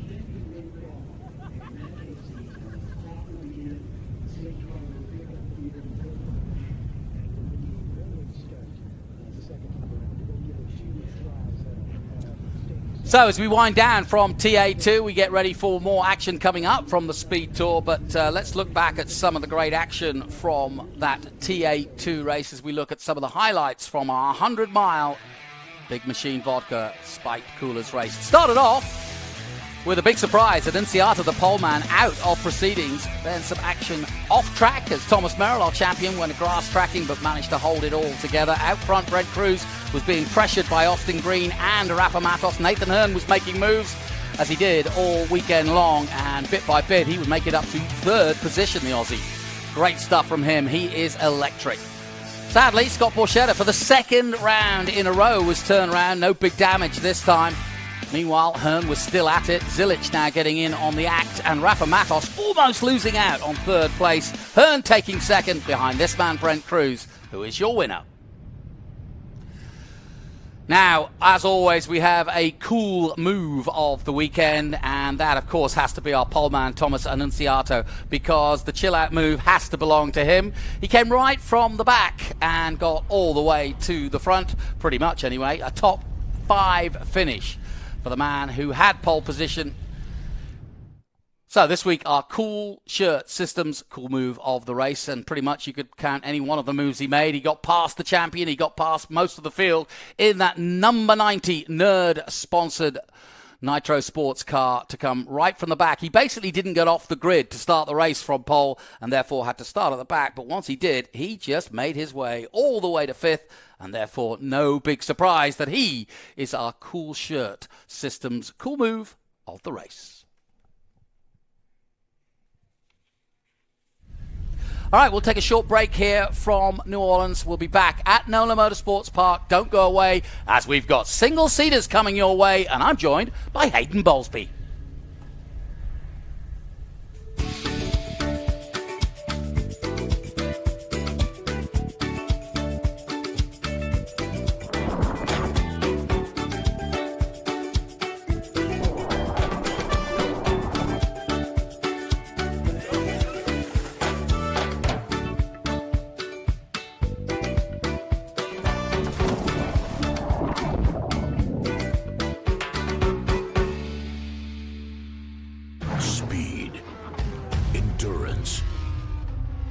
Desire. For 160 years, Motul has helped engines and drivers go faster, further, and stronger. Tested in the heat of battle, driven with passion, with one aim: to give you superior powertrain protection and performance. Motul. Hungry for SVRA action? Well, the best way to enjoy classic auto racing is with a delicious classic from Mission Foods. Green flag your race-watching snacks with Mission's mouth-watering race day recipes. Try some of our tasty tacos, piled high nachos, fresh chips with guac, and more. So gear up your ride and fuel up those stomachs with delicious Mission Foods. Now that's too fast, too tasty. You've got a business to run, big and heavy products to ship, and customers who need them now. When you've got the right driver and the right equipment, you can bet on a spectacular result. Bennett understands complex logistics and puts the best team, the most time, and the latest technology into every customer relationship. So you can sit back, relax, and enjoy the race. Let us handle the rest. Together, we can move anything.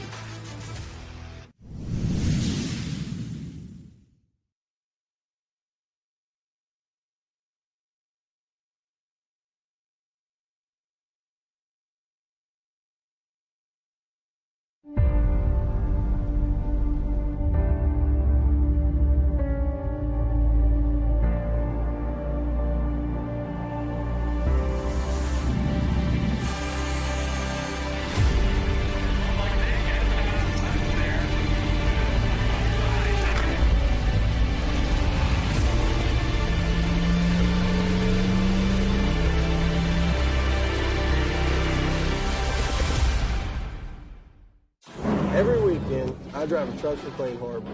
Now make no mistake, it's hard work. It takes a lot of focus, and you have to know your vehicle's limitations. And more than anything, you have to drive to win. Nice running, Ted. If you want to drive for a winning team, give Clean Harbors a call at 1-833-32-DRIVE. Visit driveforthebest.com. They have the vehicles and the compensation for every kind of truck driver. And everyone drives home a winner.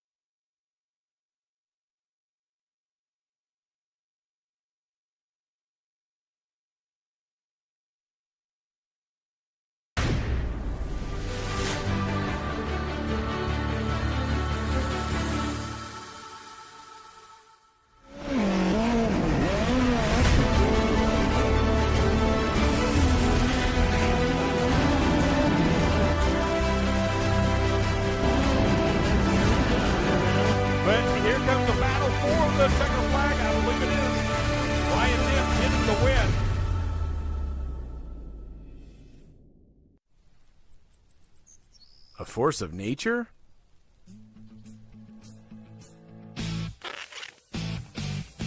Man, that's good water. I feel like Chuck Norris.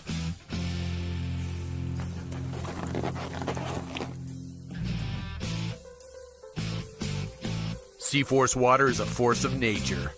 What can it do for you?